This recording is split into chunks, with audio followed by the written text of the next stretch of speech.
so fast. And every moment counts, baby, I don't wanna miss a thing.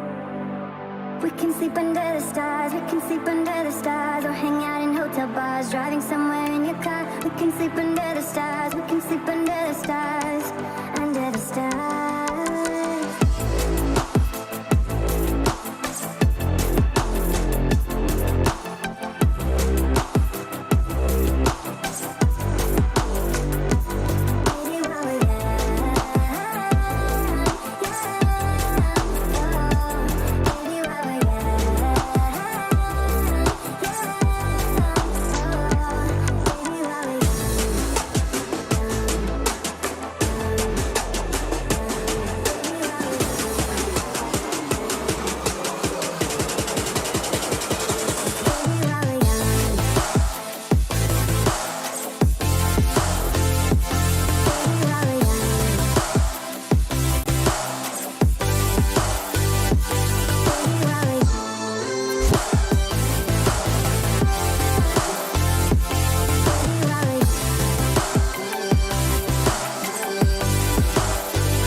Take my hand, and we don't need to do the things we don't want to do.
Hey guys, this is Raka and welcome to the Streamer Reviews, where gaming streamers gonna review the best new gaming laptops in the market. And today we are looking at the Intel powered Asus ROG Zephyrus S17, a laptop which stands for its amazing multitasking capabilities. As a streamer, I need my system to stream, game, record all at the same time. Having tested it, I'm quite thrilled that this laptop can actually handle it. And if you're wondering how, it is all thanks to the 11th gen Intel Core i9 processor, which gives your laptop a desktop caliber performance. With 8 cores, 16 threads and Intel Turbo Boost Max technology 3.0, it is capable of running several tasks without worrying about bottlenecks. So multitasking also leads to some heating issues, but luckily the S17 has its active aerodynamic system plus, which improves the airflow and enables long hours of streaming while keeping it cool. While choosing for a laptop, I also look for fast connectivity options for my accessories such as Stream Deck and capture card. But thankfully, the S70's Intel Thunderbolt 4 is very sorted in this regard. This one port lets me connect to all my accessories easily thanks to its blazing fast bandwidth speed up to 40 Gbps. Overall, I think the Asus Zephyrus S17 is a great laptop for streamers, gamers, or anyone with the similar needs. So what are you waiting for? Bring yours home today.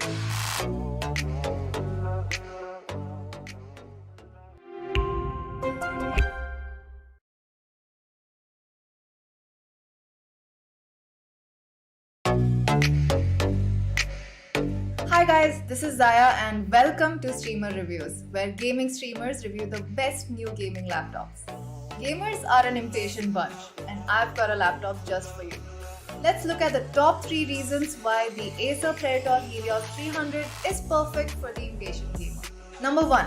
Its 11th gen Intel Core i7 processor, which brings out the potential of the GPU's high-speed GDDR6 memory to ensure faster experience with higher frame rates and lower latency.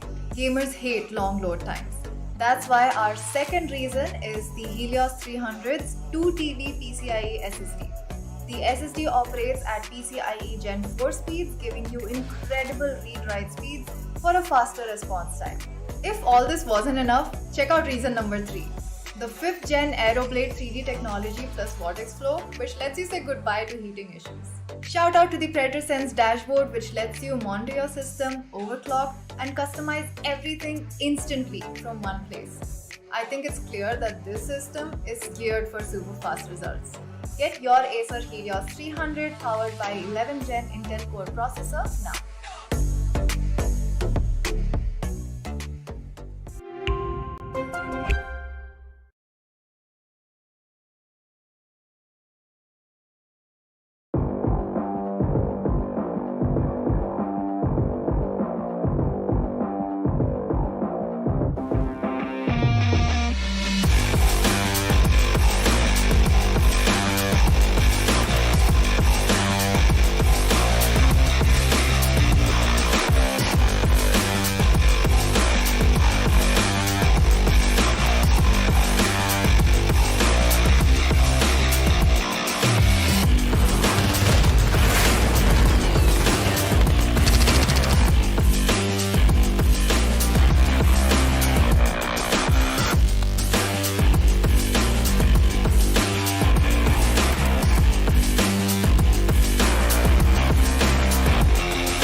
Hey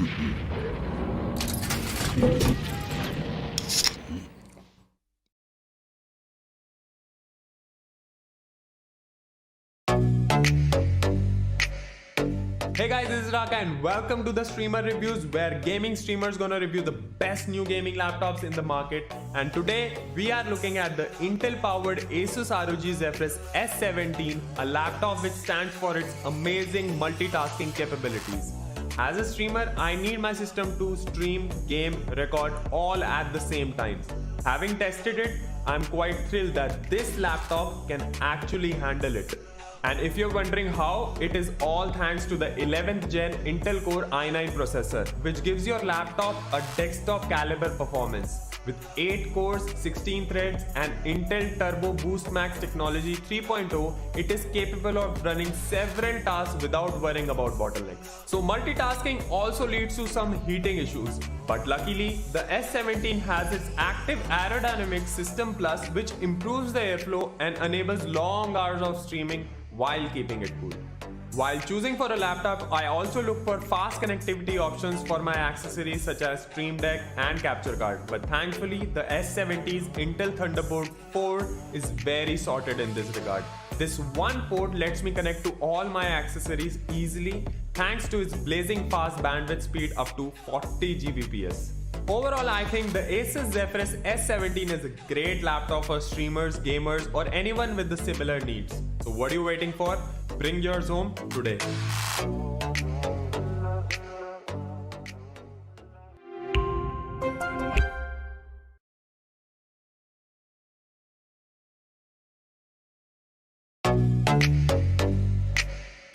Hi guys, this is Zaya and welcome to Streamer Reviews, where gaming streamers review the best new gaming laptops.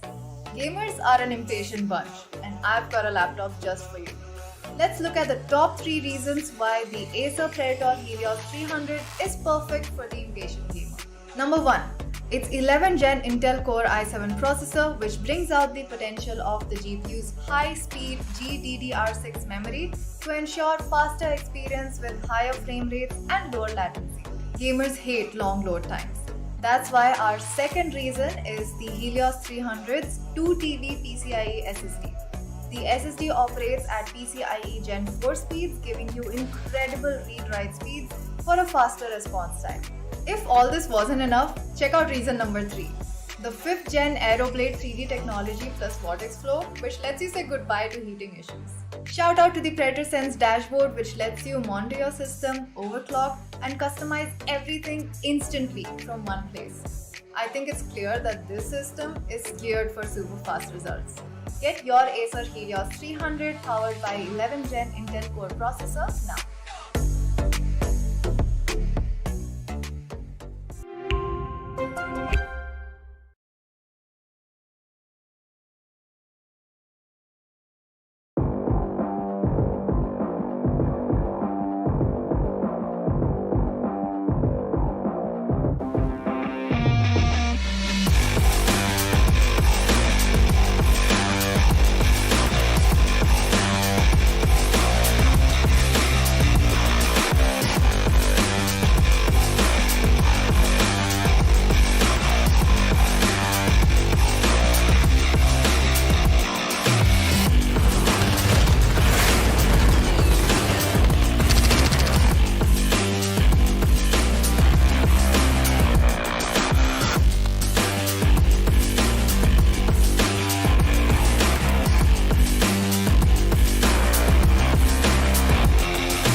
Welcome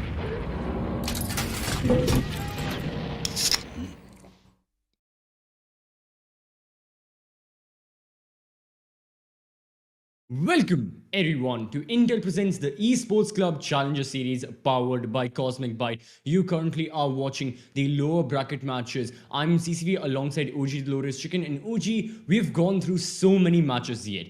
And still, we have bangers coming up day after day after day. And today, not only are they going to be bangers, but today's matchups, if we can have a look at them as well, they're going to be intense because these teams, they are fighting for their lives here at the lower brackets.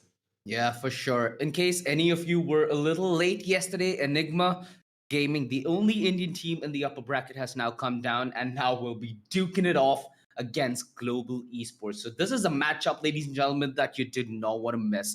Call your friends, call your family, because this is about to be intense.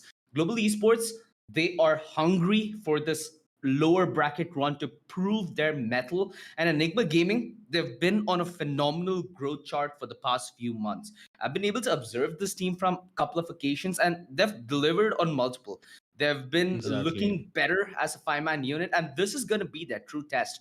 If they want to show what their mettle is, they'll have to defeat Global Esports through their lower bracket run, and with there not being a safety net, the nerves are going to be tested.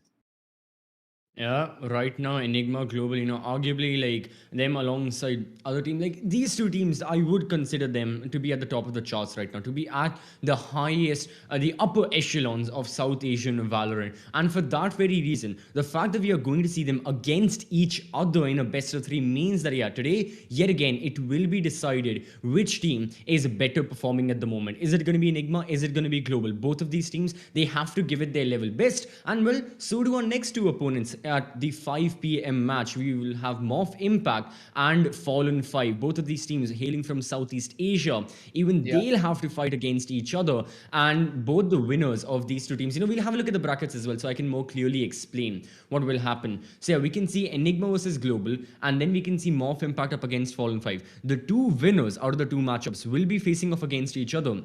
So one thing is for certain, OG, is that all 10 members of Morph Impact and Fallen 5 combined will be watching this best of 3, studying their potential future opponents, and then whoever wins Enigma versus Global, they'll be watching the next best of 3 with a very keen eye for details and a very keen eye to find out any discrepancies and any mistakes that the latter two teams will be making. And that's why, we'll have the upper bracket finals and we'll have the lower bracket semifinals as well. Both of those, they're going to be extremely intense to witness what exactly will happen. For sure, man. I'm also, let's actually have a quick look at Team Enigma, because we've talked a lot about this team, and today they have a lot to show, right? So, yeah, these players, you might be new to Valorant, but these men have been alongside each other, fought against each other for a long, long time. RVK, Antidote, Hika, Rexy, Rofuel. Now, this is a lineup that has a scary amount of firepower to it. The best part is, players like RVK, players like Hika, players like Rofuel, it's just now that they're about to hit their peak prime performance. So it's going to be interesting to see if they can maybe have that nice chance against Global Esports to prove their mettle. If this is going to be the Enigma that upsets a team like Global Esports, you need all these members firing at all cylinders. And I think we're in for quite the banger today. I'm truly hoping this goes all 3 maps, dude. This has to be justice for a team like Enigma and a team like Global Esports, who now will be in front of your screen, ladies and gentlemen. This, again, a team that I don't think requires any introduction. I can see Skills over there at the side just having a nice little smile. Yeah, it's not, it's a little weird to see him without the glasses, but I think he's going to see through death and see through this match. I mean, all 10 players have to. Hyping up rivalries as well. I know for a fact everyone is hyped up about Raw Fuel versus Rossi. Who wouldn't be? Who wouldn't be, honestly? But we also have other rivalries. For example, we can take Rexy versus Kappa, the Initiators, the Sovas. How will their utility perform? Because right now, Kappa, we can see he's had a good enough performance for an Initiator. He has been getting consistent enough performances, but it's his utility usage. And the same for Rexy as well. Rexy also has had shine out moments. But so far from Enigma's side, it has got to be Raw Fuel and mainly RVK. That man cannot be stopped. Global, they may have to enter into this BO3 in a different limelight. We'll have a look at the MVP standings as well. Yesterday, we remember seeing RVK in those MVP standings. Will we see him again? No, right now, well, the Southeast Asian teams, after yesterday's matches, they have taken over. From the side, from the top, we have Georgie from Action PH leading the charts, the highest average combat score yet. SK Rossi, he certainly will be looking to etch himself to be the first player ever in the Challenger Series so far to cross 100 kills. And I think he will be able to do it in a matter of, well, let's just say 2 rounds because he only needs 5 kills. But you've got Kush from Alter Ego, you've got Iman from Action PH as well. And Action PH, they are looking very, very strong. But the thing is, OG, we won't be seeing them today. We'll see them tomorrow in their upper bracket matchup. So Action PH, no need to talk about them. We still have to keep Georgie and Iman in our minds as we did yesterday when they played and they had an excellent performance against Morph Impact. But for now, in the MVP standings, there's only one person we will be seeing, and that is going to be Rossi. So, in my mind, when you talk about global esports, one name that I feel like often gets overlooked but has been a pillar of their success has to be Lightning Fast. He's been one of the most consistent players out of global esports. And let's quickly head to the head to head, pun intended, to have a much more visualized story as to what's ahead of us today. So for this head-to-head, we have RVK going toe-to-toe against Skills. Has slightly better KD, but again, sometimes it's less so about the numbers and more so about the impact that you bring to the table, right? A player like Skills, he's known to make the difference where it counts. And most of the times, that's what's going to make the big difference in terms of whether you take the W or you have to take 2 L's, learn your lesson, and then make that a W. So that's what both these players are known for, known to change situations around which not many people in that, position could wear that boot and feel comfortable. True. And now these teams, the maps that they'll be playing, are they going to be feeling comfortable there? We'll head on over to the map V2 as well. For now, in the head-to-head, RVK, he has been an absolute beast. And I am looking forward to seeing him perform again, especially with the maps that we will be seeing. Oh, this is an interesting V2, OG. We've got Haven as our initial map, picked by Global Esports. Quite interesting. Global are known to be, pretty dominant on this map, but there have been instances where Global can falter as well. When Global played this map against Action PH, they lost 13-9 when they went for a double initiator, Sova and Breach combo. Hellranger played out of his mind. If you're seeing Haven, I can already guarantee Hellranger will be picking the Breach, Kappa will be on the Sova. It's going to be double initiator. From the side of Enigma as well, we can expect something similar. I believe Enigma had also played the map of Haven. Yes, they did. They played it against Fallen 5 and they ended up winning 13-6. And Enigma also brought a double initiator combo. The only difference was Global had Sova Breach, Enigma had Sova Sky. Hicka on the Sky, as we all know. Bind as well. Oh, Bind is the thing that gets very interesting. I won't talk a lot about Ascend. It's the decider map. If we go to Ascend, which I truly believe we will, then when the time is right, we'll talk about it. But Bind can have some of the most interesting compositions, seeing how Global and Enigma played. But for now, it's going to be the agent compositions on the map of Haven that we will be having a look at. And as I said, it's going to be double initiator for both of the teams.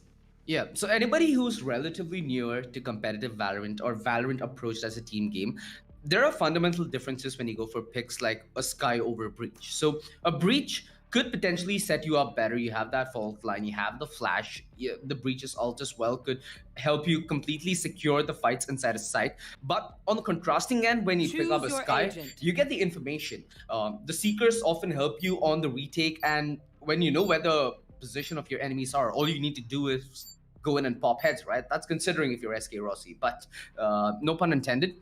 It helps you a lot with making control out of chaos. Now, you need to make a decision between the two, and it seems like it's pretty evident. Enigma want to make control of the chaos, meanwhile, Global Esports want to go as chaotic as possible. And we've seen these lads go mad aggressive, right? So it's a turn of test yet again. Can Global Esports keep that lower bracket run from a dream to a reality, or is Enigma here to shatter their hopes? Because considering their trajectory for the past few months, we've learned the lesson, right? We've learned to fear the Enigma. That is true. I mean, Enigma, no one can deny that. I don't care if you are a global fan, Velocity fan, any other team fan, or just a neutral fan in general. You Yeah. have to appreciate the path that Enigma have taken, the path of improvement, and it is noticeable. It's not even like they're working back and no, the results speak for themselves. Very recently, about 2 weeks ago in some of the tournament, Enigma did end up defeating Global as well in a best of three. So it shows Enigma have been working and working and working alongside Vibe as their new coach, Andy's IGLing, that being Yeah. improved, him finding a more comfortable arena in the team and a solid and a solidified place. It all is working and it's getting better. And I honestly, it makes me very optimistic because we see another team making it to it's not just going to be top two anymore in South Asian Valorant. It's not going to be just, Velocity Global. It's going to be Velocity Global and Enigma now. And I honestly Yeah. believe we have entered that era. We have entered there. Enigma are not giving up that place. It's going to be a three-way fight whenever these kinds of tournaments happen. And I only expect other teams as well, fourth best, fifth best, to also start making a name for themselves. Well, I mean, they already have made a name for themselves. I'm not kidding right there. But to start improving even more, much like what Enigma have done. And now the only thing is, OG, like you mentioned, this is going to be their true test of time. Playing for $20,000, roughly 15 lakh Indian rupees. Both of these teams have got to give it their level best because that is the only way they will keep their chances alive. They know that their next two opponents, Fallen 5 and Morph Impact, they can try and beat them. So they know for a fact that they can get into the lower bracket finals if they want to. However, Yeah. this is going to be their primary obstacle that both Enigma and Global have to get rid of. For sure. Heading into this, it's gonna start off with Haven, right? Now, Mhm. you've told in length as to how Enigma have been improving. You have that old bromance of Antidote and YB back into the picture, which seems to be painting a really good trajectory for Enigma. This, granted, although has a lot of money in the line, also has a lot of weightage in terms of status because Enigma are out on a mission, right? They want to prove themselves, saying they're equally as good. And you pointed out that they have also toppled against the likes of Global Esports and have taken the big W, especially in a best of three. Now, that's a statement. And a best of one, sure, you can give the benefit of the doubt, saying that, yeah, you got a couple of good rounds on your side. You might have won a couple of rounds with that Sheriff and Pladestrom. We really didn't do much on our bonus. So you have a lot of ways that you can take that. But a best of three, it's a straight up W. And now it's Yeah. going to be the final test. Is there going to be proof in the pudding? Have Enigma done their homework? Because at the end of the day, you need both your brains and your bronze if you want to push through a beast like Global Esports.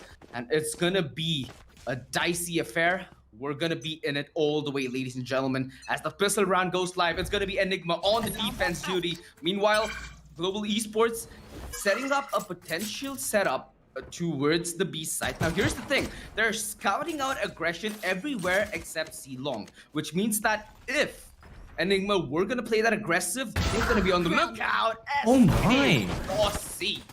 This boy just has no chill. Gets that kill, dashes in towards the side, and that gives Kappa enough room to make sure he's watching that link close and Antidote up close and personal.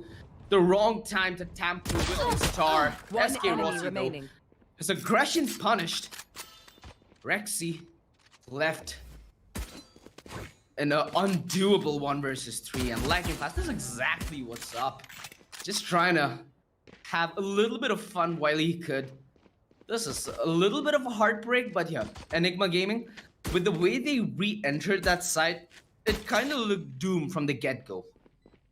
I mean, as soon as that shock dot landed flush onto Antidote from Kappa, it was like, oh man, Global really know how Enigma would like to retake, and they have countered that. Not only was there the shock dot, there was also the Astral Star, and before you know it, I'm very glad we got to see the entire best of three starting already with Rossi versus Rofuel, and Rossi landing, look at this.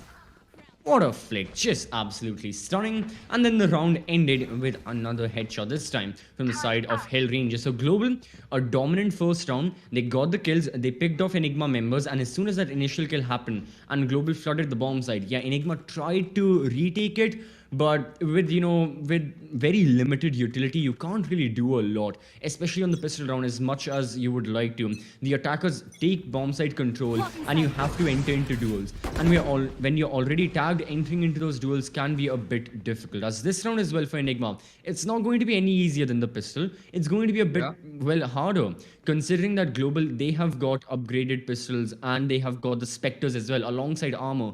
Meanwhile, Enigma, they just have the eco upgraded pistols by. We spotted the Sheriff on RVK, we have the Frenzy on Heka. Gunfights are being taken left, right and center, but Global are taking things very slow as the spike rotates over to mid. Could have been dropped, and Anti could not drop the body yet. Yeah, for now though, it's gonna be NS Astral, and with these upgraded pistols, they're looking to do some kind of damage, right? That's what the investment's for. They're gonna be a little lacking when it comes to utility on the buy, or they might even go down the route of taking a compromise when it comes to half shields. Antidote should be discovered as soon as this trip breaks. And it's not like Global Esports are having second thoughts. They might go to the B side, but it doesn't seem like they're going to rotate back all the way around C, which means that it's going to be harder for Antidote to get any kind of work done. SK Rossi 30 seconds spots him out left. with a keen eye as soon as the trip breaks. And that's Antidote's message to go back towards the C side. He does, though, pick off Hellraiser. Now that's big. The trade does come in. It still keeps this a 4v4, which allows Enigma to maybe poke a little more and maybe get a couple more guns out of the hands of 10 Global seconds Esports. left. They will be flooding the bomb sites, and they have. However, Global can't pick them off one by one. Rocky gets a single, and Hiccup with the frenzy in close quarter combat.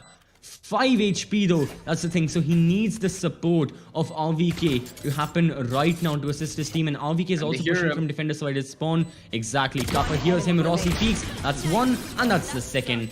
A total of 3 kills for SK Rossi as Global Esports pick up a second round. It got a bit dicey as soon as Enigma got like 3 casualties in the upgraded pistols. But then again, even Enigma made a slight investment into this round with those Sheriffs and Frenzies. So a bit of credits lost on both sides. However, Enigma should be looking for a full buy with perhaps half armor right now. And I think one aspect of this that's crucial is SK Rossi is very, very close to his Bladestrom, which means that when it comes the turn of investment, he really doesn't need to go in for the Vandal, right? You'll be able to run that Bladestrom and maybe even pull off an early operator, because we've seen what this man can do both on the defense and the offense with that sniper. Could put it to real good use. And this is the compromise I was talking about. Now, there's a slight shortage in terms of utility, and RVK, he just wanted to try and jiggle, but the early operator is going to completely put him into a handicap. Oh, that's a big The pick. spike. Down, He's attack fuck the a spike. spawn. And Hika, he's pretty confident on his senses and his call that Hellranger is going to be towards that B window.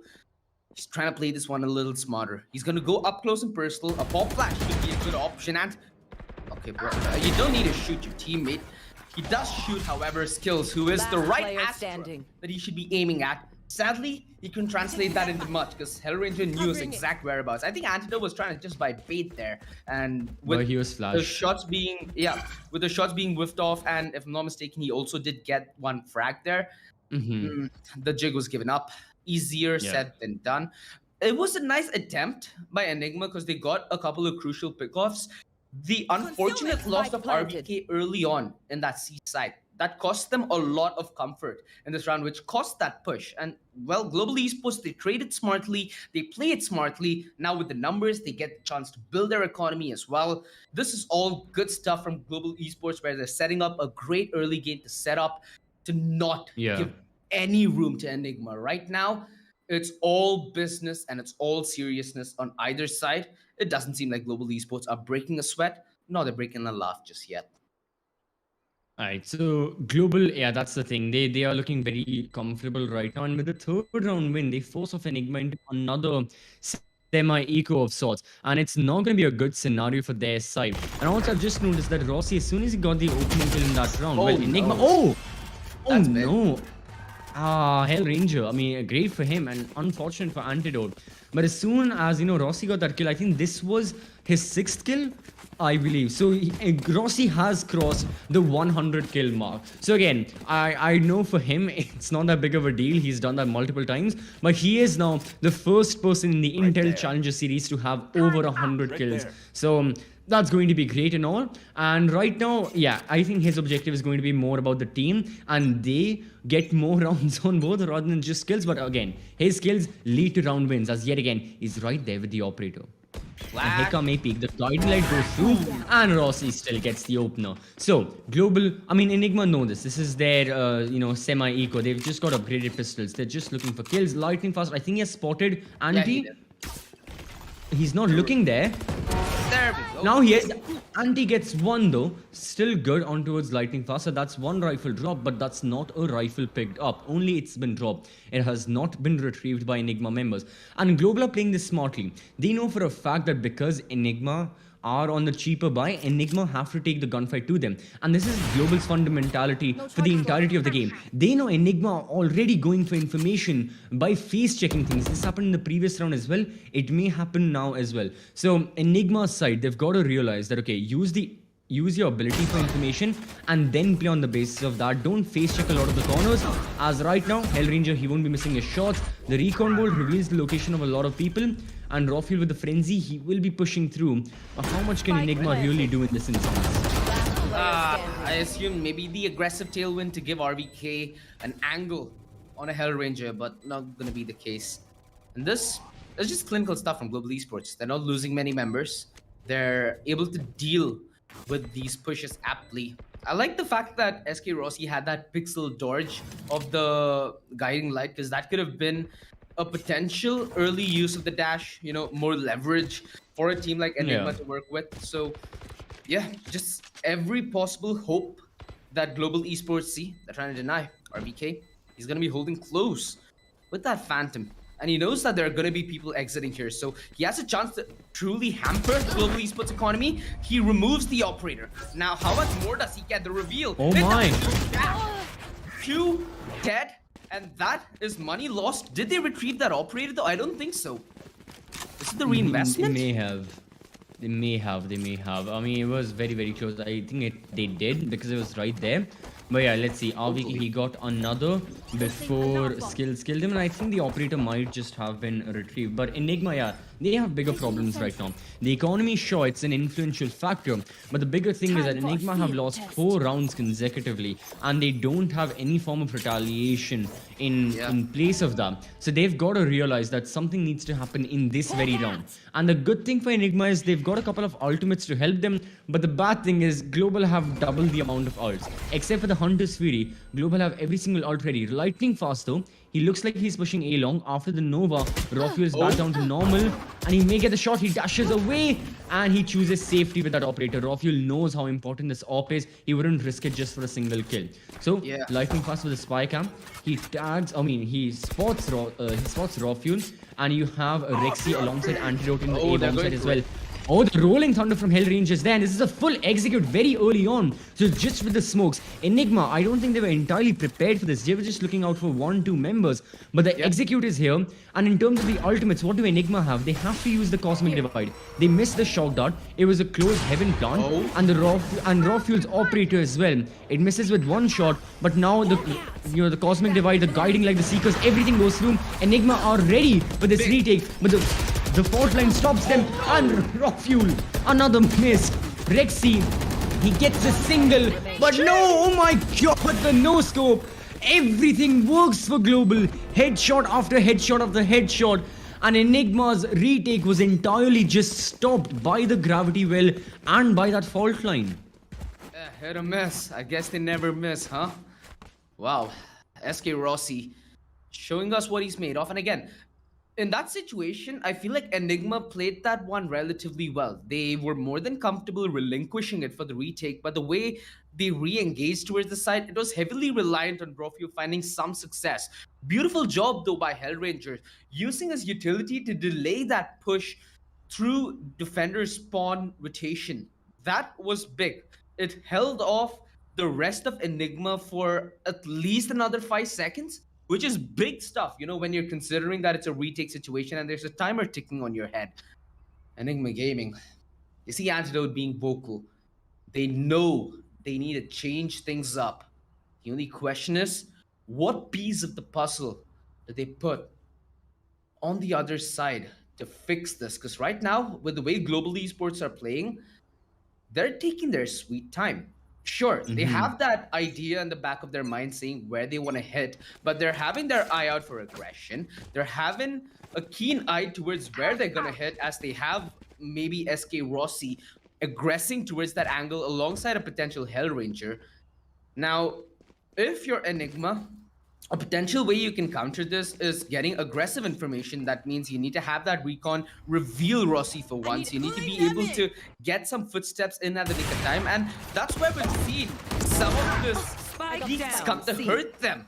At least this time, RBK is able to delete with that sheriff. But the only question is, will his team do the same? Because this buy, it looks flimsy, but we've seen that sticks and stones can break Global Esports' bones on some occasions. Right now, the Newells are getting a lot of information. In this case, Hika won't be as lucky as RBK in terms of get antidote. He still can't get one. He has been tagged heavily. He's got to fall back, and so do the members of Global Esports. They know the man count is equal. Rafuel has got the Blade Storm, so this may as well be a thrifty round for Enigma if they play their cards right. Rafuel will be peeking towards B anytime soon, and Hell Ranger can hold that angle, but skills, he guns down Antidote, who is already on extremely low HP. Hell Ranger will do the same with Rexy, and before you know it, the man who had the Blade Storm is the man who has his life with him for now. He spots one person, he spots Rossi up drop, and it works. He evades the fault line as well. And now Rafuel has got the Vandal. Yeah, this is the play though. Hell Ranger knows exactly what's up. Oh, Perfect man. flash and a perfect play. Rafuel, he had a phenomenal read as to what was ahead of him. Absolute radio silence is what he used as a trump card, and it worked. It worked to get him to that 1 versus 1. He tried to play that one smart with that fake cloud burst towards Garage to maybe bait out the push without the flash. You ain't gonna pull that against Hell Ranger, son. He's got you 6 days out of the week. Maybe the 7th is your lucky day off. But today, it seems all business. The flash, it doesn't give away much. And I think that's Lightning Fast who's hidden away towards that cubby corner. Yeah, Rafuel, there's no way he can go for this aggressive peek now. Control gained. And yeah, Hell Ranger is doing a phenomenal job at denying Rafuel any kind of aggressive angle. If he wants an aggressive peek, he's made to work for it like he's never had to do in his life. Or he has to be in a vulnerable position, like completely out in the open, which, well, that's exactly what Global are looking for, because look at the utility Hell Rangers use. The Aftershock, the fault line. What more does he have? The flashes. And if you know an opponent is out in the open, you flash them, you kill them, just like the previous round. So Hell Ranger is playing this exactly textbook style, and it works. Rafuel has been moved back into the bomb site. He can't watch A long right now, so the members of Global can push up A long. And as a matter of fact, that's exactly what Rossi is doing. And it may pay him. He spots the barrel of the gun. He peeks. Why was the bay? Oh, great stuff. Rafuel was holding this angle. It's not just Global playing textbook, it's also Enigma. And Enigma are looking for a round win. They can somehow still manage a 6-6. But honestly, this half, in my opinion, has gone to Global so far. Enigma has just have to just try and salvage whatever couple of rounds they can. Hellranger by himself, he pushes in. The Nanostorm grenade pushes him back. And with the spam fire, he gets the kill. And he gets a second onto Kappa as well. And now Rafuel pushes through. And it leaves Lightning Fast in a 1 versus 3 scenario where he is moving towards A, but guess what? He's not got the spike. He has got the op, and he will save that. Yes. Whew. Now that was a couple of key moments that round that led to Enigma getting that first round. So that bait and switch there towards A long. Beautiful use of your view model. Essentially, you just showed the gun model and then fell back. Rafuel was just waiting to meet SK Rossi and give him a gift, which he did, in the form of a nice rebuttal. And now SK Rossi, I feel like he has that challenge. He's hungry. He's grabbed that operator again, courtesy of Lightning Fast going on the save. This is Enigma's chance, though. This is a start to hopefully good times. SK Rossi trying to dodge that flash, but still gets blinded. So the aggressive peak is not going to come in just yet, but the early info is there on the side of Enigma. He's just going to be jump baiting, and considering the R drone is going to be coming in, he's just going to try holding that conservative angle. Again, rotation's not committed by Antidote just yet, so he's not trying to hide anything that's not seen. Global Esports being a little patient about this. They were expecting aggression on the back of the flash, which hasn't been the case. Rather, it's going to be an aggressive setup towards A long. And that's exactly where Global Esports Another are bait headed. and switch. Another Miss it. bait and switch. Raw fuel. The only thing is this angle has been cleared by not only recon darts, flashes, cold wires, you name it, it's been there. But he misses a crucial shot. Oh no! He punishes this aggression. And now Global Esports have a decisive move to make. They commit towards the A side. The Astral Divide committed as well. And it pushes Antidote into the loving embrace of Hell Ranger. Global Esports, they can sniff aggression and they can snort it as well. One enemy remaining. Oh, That's the easiest skill that VK anyone was has got watching in this game. VK was watching the flank, but he got outflanked himself. He wasn't expecting Rossi to be in the attacker's spawn. Nah, he was thinking the coast was clear, but it wasn't. There was a shark roaming about, and the shark with its jaws, it has bit. And Global Esports, well, they have bit and bled Enigma really badly. You know, this will be the 7th round for Global. Enigma only have a single as of now. I am expecting somewhere around an 8-4, 9-3 end to this half. Because oh, wait, what? Both of them headshots from Heka. Both of them. I'm sorry. Okay, I guess it works. We've seen crazier things happen. Heka, at the very least, he gets a double and he evades all of this safe and sound without losing a single bit of damage. Even his armor is intact. So that is nice. But what wasn't nice was this round. Enigma tried everything, but it still just backfired. Rexy was good for 1 kill, and that was that. And Raw Fuel's dash also didn't work. Had Raw Fuel successfully dashed away into safety, I would still be honest that reinforcements could have arrived for Enigma sooner. Antidote could have played as well. But a lot of it is just falling down to Enigma members not getting kills. You know, if you look at the entire scorecard, the second lowest fragger for the side of Global Skills, he is matched with the highest frag on the side of Enigma, that is Antidote, and then anything extra is just bonus for Global. And kills are just a huge and a big factor as to why Global are winning. And in this round as well, Enigma, they've only got upgraded pistols, and meanwhile Global, they've got rifles and an AWP. Yeah, as the pendulum swings, the chances for an Enigma comeback diminishes. And they better get to a flying start at least now. You know, an 8-4 half, still say it's salvageable. Considering you get to a great start off the bat with the pistol and you deal with the bonus in an apt manner.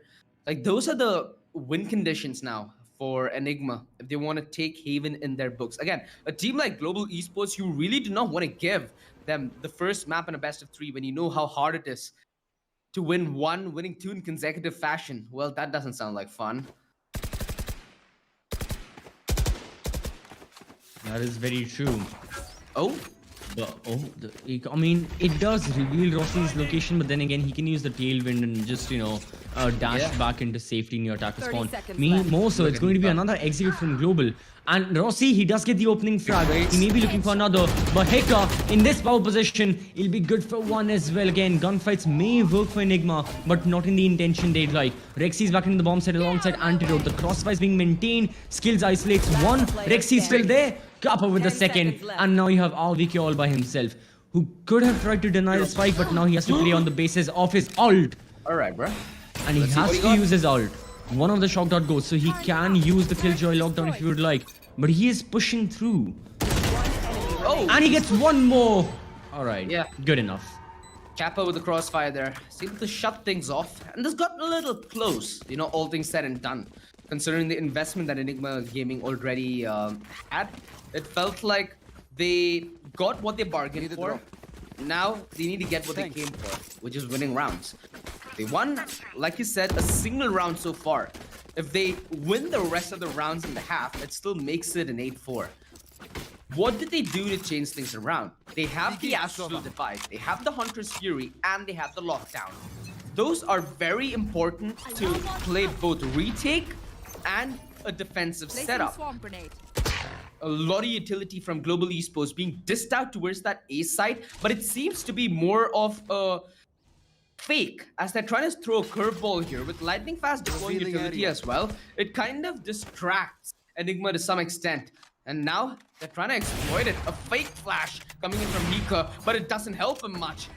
The only thing it does is save his life by just a little as SK Rossi tagged him through the side boxes. And mind you, he's this guy, so he's the only member who can heal for his team. He's gonna be down at half HP. That looked like it could have been a collateral, but SK Honestly. Rossi, fancy footwork and fast aim, that's what saves his game. Still not tagged, but we know that this man can bag. Hika picks up that operator. He's gonna actually outkill SK Rossi with this. Again, SK Rossi can't afford to be taking pop shots through the smoke, and neither can Hika considering he's running the Vandal, so Tracer Fire is going to be a real threat to him. And meanwhile, whilst all this is happening, Global Esports are going to 30 take a seconds left. long rotation all the way back to the A side, where two members of Enigma Gaming lie in wait. SK Rossi, he dashes away, Oh, he man. dashes into the wall though, and it's not enough for Hika to get the kill. He finds his way back, and that's enough for RVK to set up. Beautiful shot through the box as he takes skills down, and it's a 2 versus 4. Enigma, is it good times 10 finally seconds left. arriving on their side of the island? Kappa, there's Last no player way standing. that he pulls off a play this Spike berserk and gets the bomb down down. SK Rossi, he's going for all that he can get, and all he got there was RVK, but Enigma, crucially, they got another round. 8-2, and hopefully this is when the tides start to go with Enigma. 10 seconds left. Spike down A. Certainly so. I mean, Enigma right now, they are on the good round. They may have gained a bit of momentum, but honestly, not only 8-4. In my opinion, this momentum has got to carry on over entirely to the second half as well, starting with the pistol round. And the best way has got to be win the pistol, get those kills, much like what Enigma were trying. The good thing for Enigma is strategically, they're not falling for the fakes of Global.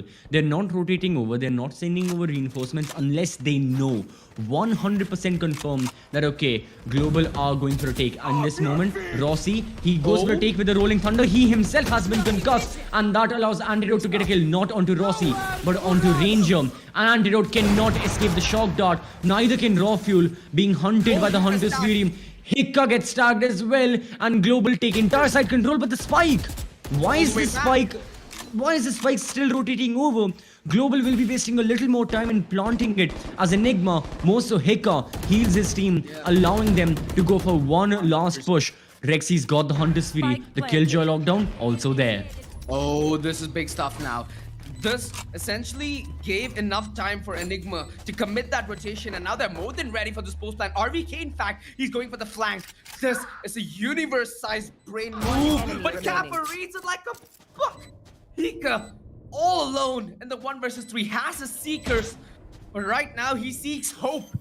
He seeks a chance, which Global Esports aren't gonna give away at a very slim cost.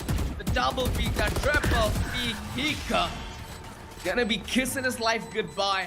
It's gonna be 9 rounds on the side of Last Global round before the Esports, split. close to hitting double digits. And SK Rossi, man, looks cool, calm, and composed. At the same time, he is lightning fast with his reflexes. The fact that SK Rossi got hit by his own team's Rolling Thunder, it got Enigma all the win criteria for that round. The fact that Global Esports was still able to turn around like that, completely on its tail, and that speaks volumes. True. Right now, though, Enigma, yet again, well, they lose the opening kill. Global are going to the Cosmic Divide as well. Raw Fuel with the right click. In this case, he can't miss those. He will be up against Rossi very soon. And he spots him. Beautiful kill. And he backs off. The neural theft still reveals the location of all members of Enigma. So Global know that 3 defenders are right here on the A bomb side, and that's exactly why they're backing off. But now does Antidote realize this? No, he's going back to B. It can be a free C take if Global would like that. And they may as well be rotating over to the C bomb side. The only aggression they will face is going to be Antidote all by himself, as RVK gets the kill onto Hell Ranger. That's 1 kill, but for the trade of 1 kill, Global get an entirely free bomb site in this 3v4 post-plant scenario. Yeah, and mind you, they're trying to play this on aggressive. The backstab from Lightning Fast is already there. This is reliant on Lightning Fast's ability to be explosive. We've talked about how he's been the pillar of Global Esports' success. And right now he's setting himself up, but a powerful pick by Raw. Timing. That's timing at perfection. situation, and he still has the tailwind available to draw in the aggro. Skills, beautiful angle held on to Ika. Now a 2 versus 2. Kappa being so dead low just puts the onus on skills to pull off Player this standing. round. One Kappa, enemy most remaining. experienced man on the global roster. Is he looking to pull off a berserk play yet again? The fake footstep, but it doesn't work out. Oh my My goodness! God! This man has no chill. That was ice through his veins and fire through his mouth. And a smile on his face. I mean, yeah, Andy knows that shot was clutch. He only had 2.5 seconds Switching more sides. to do something about it, and he did. He did. It was a great take from Global, and honestly, had Lightning Fast not looked away, I mean, you can't really blame him. He knew people were coming from bottom garage as well. It wasn't a mistake or anything. He just got timing. Simple as that. But that was that. Enigma and Global, they end the half 9-3. So that's that. And right now, we will be going into the pistol round. This is where Enigma have got to make sure that the pistol works for them. They have got this newfound momentum.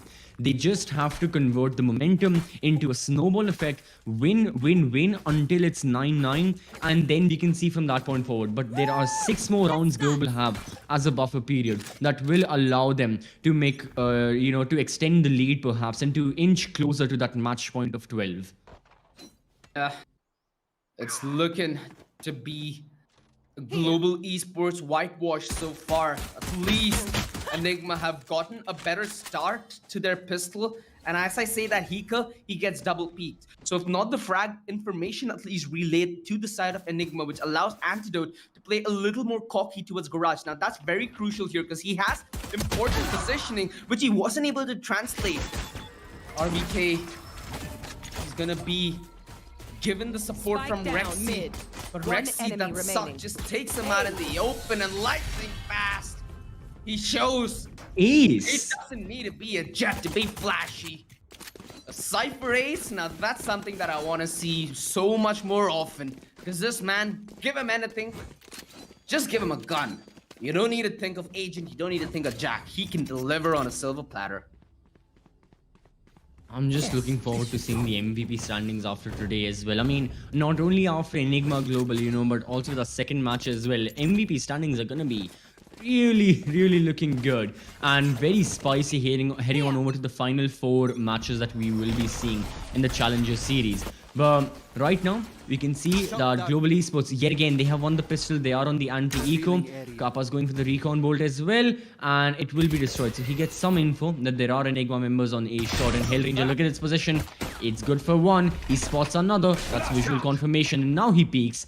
He's looking for a second, and so is Hika. Not for a second, but for his first and the fourth for Enigma. As no, there is no aggression from Enigma at all. They are right on the outskirts of the A bomb site. They are ready to enter. However, Hellranger, Hellranger and Kappa are just denying them time after time. Look Spike at this down flash A. peek. Kappa gets 1. Hellranger is still in the power position. He spots another. The gravity well is there. He gets rid of raw fuel. 6 bullets. Down to the classic. And that's a 4K. So an ace for Lightning Fast. A 4K for Hellranger. Next round is going to be a triple. I'm just a little afraid considering how fast Global Esports will have their ultimates up. Yeah, as the end approaches, hope seems to be bleak for the side of Does. Enigma.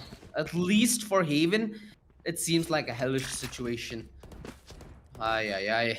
This is the only buy that Enigma might see if they lose this round.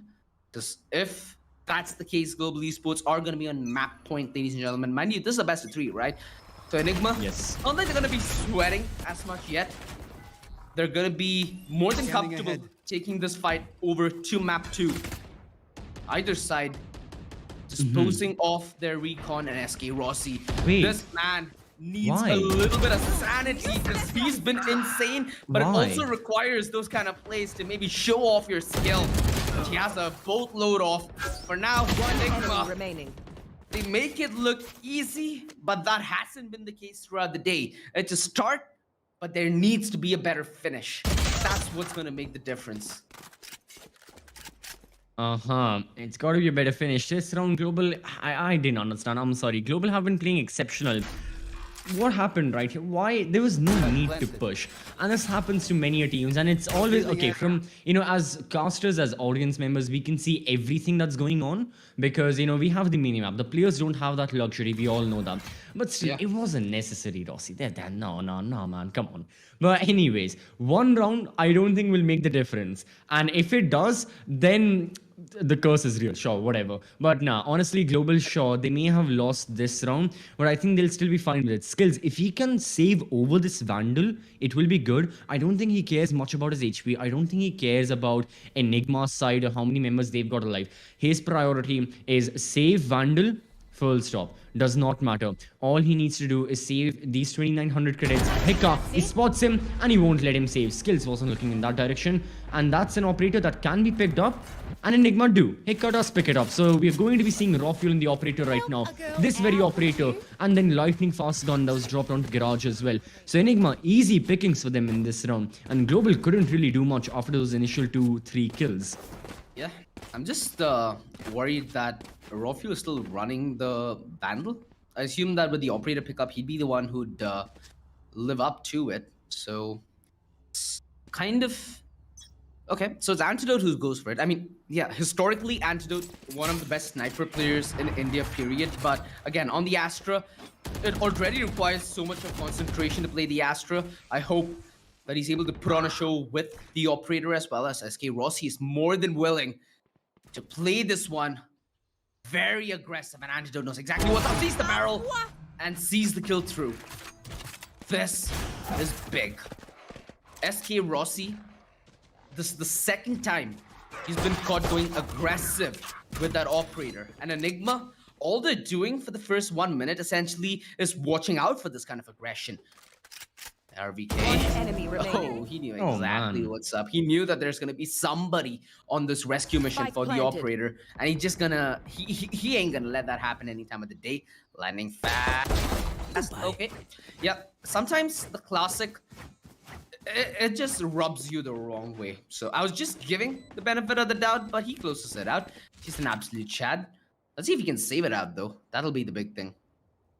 Enigma actively hunting him down, and he doesn't expect someone to push from B. That's exactly what Raw Fuel is doing.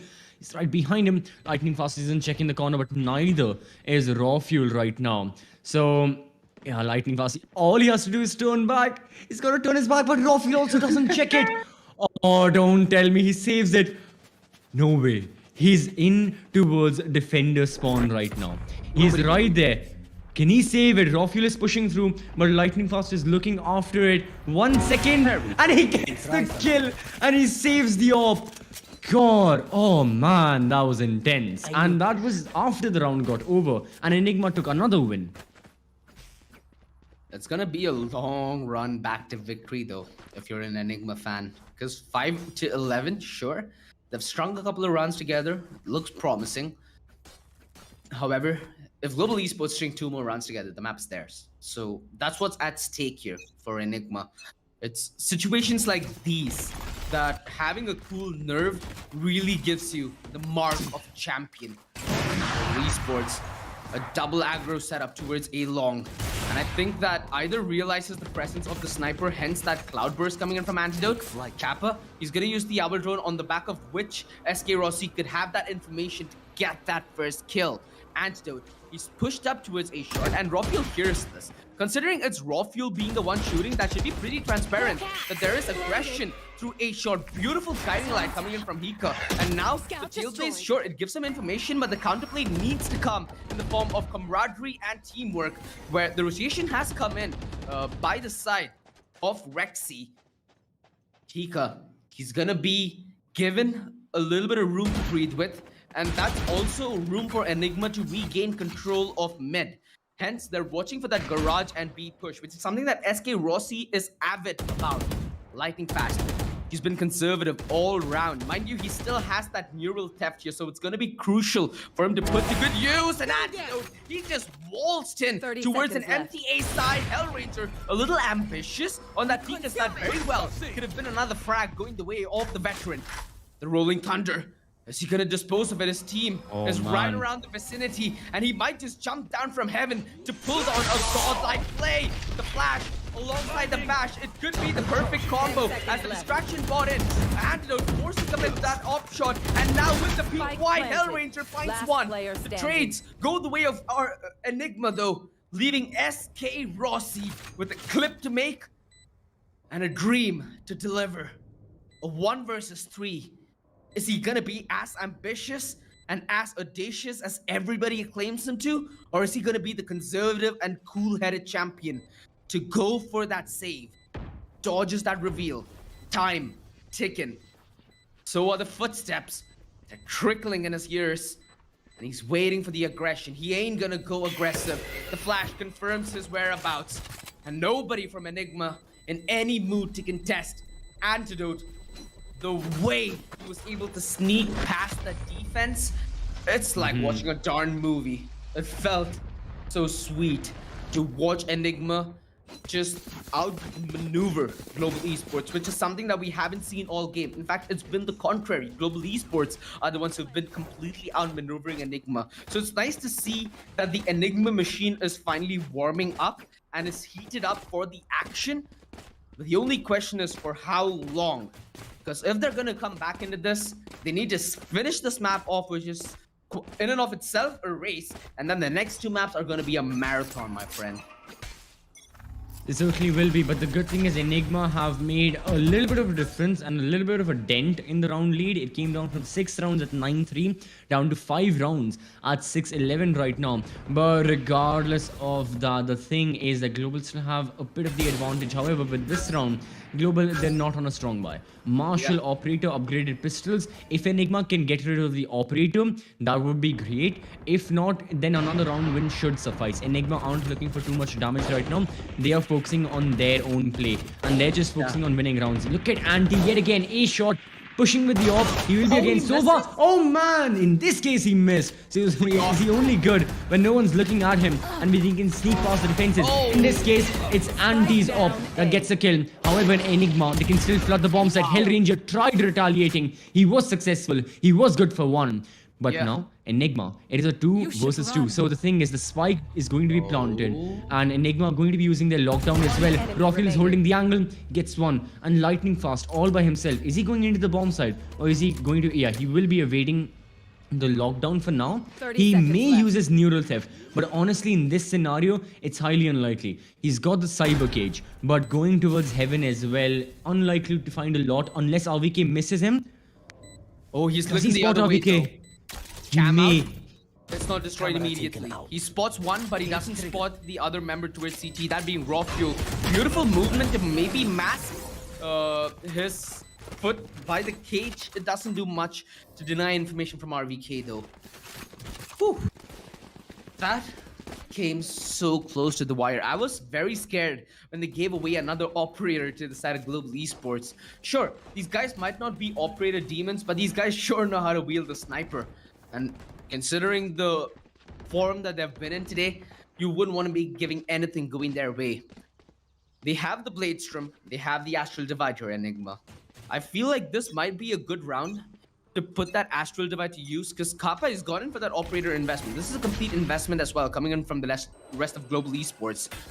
Yeah. Recon, easily broken by Raw Fuel. Information taken by the side of Global Esports, who are still continuing this 2-man setup towards A side. After that round where it was Antidote who snuck in, I'm not sure whether they'll be as comfortable leaving the A side to that vulnerable of an extent. And mind you, they don't have the similar setup to Enigma, right? They don't have that Killjoy setup where they get information. It's only lightning fast and script wires, which are aptly placed towards the C side, towards the C and mid, which were broken momentarily ago. Beautiful job here by Antidote. Again, being the guiding light for his team, finding those early picks where it makes the difference. And SK Rossi being put under so much pressure is not able to deliver success. RVK, a phenomenal play here with the mind game, as he will find lightning fast with his pants between his ankles. And Kappa, he has the operator who punishes RVK. And I think that this is a weapon that he'd much rather save. Global Esports so close, yet so far. As Enigma, they're looking Player to standing. get their 8th. And for Global Esports, they just need a breather.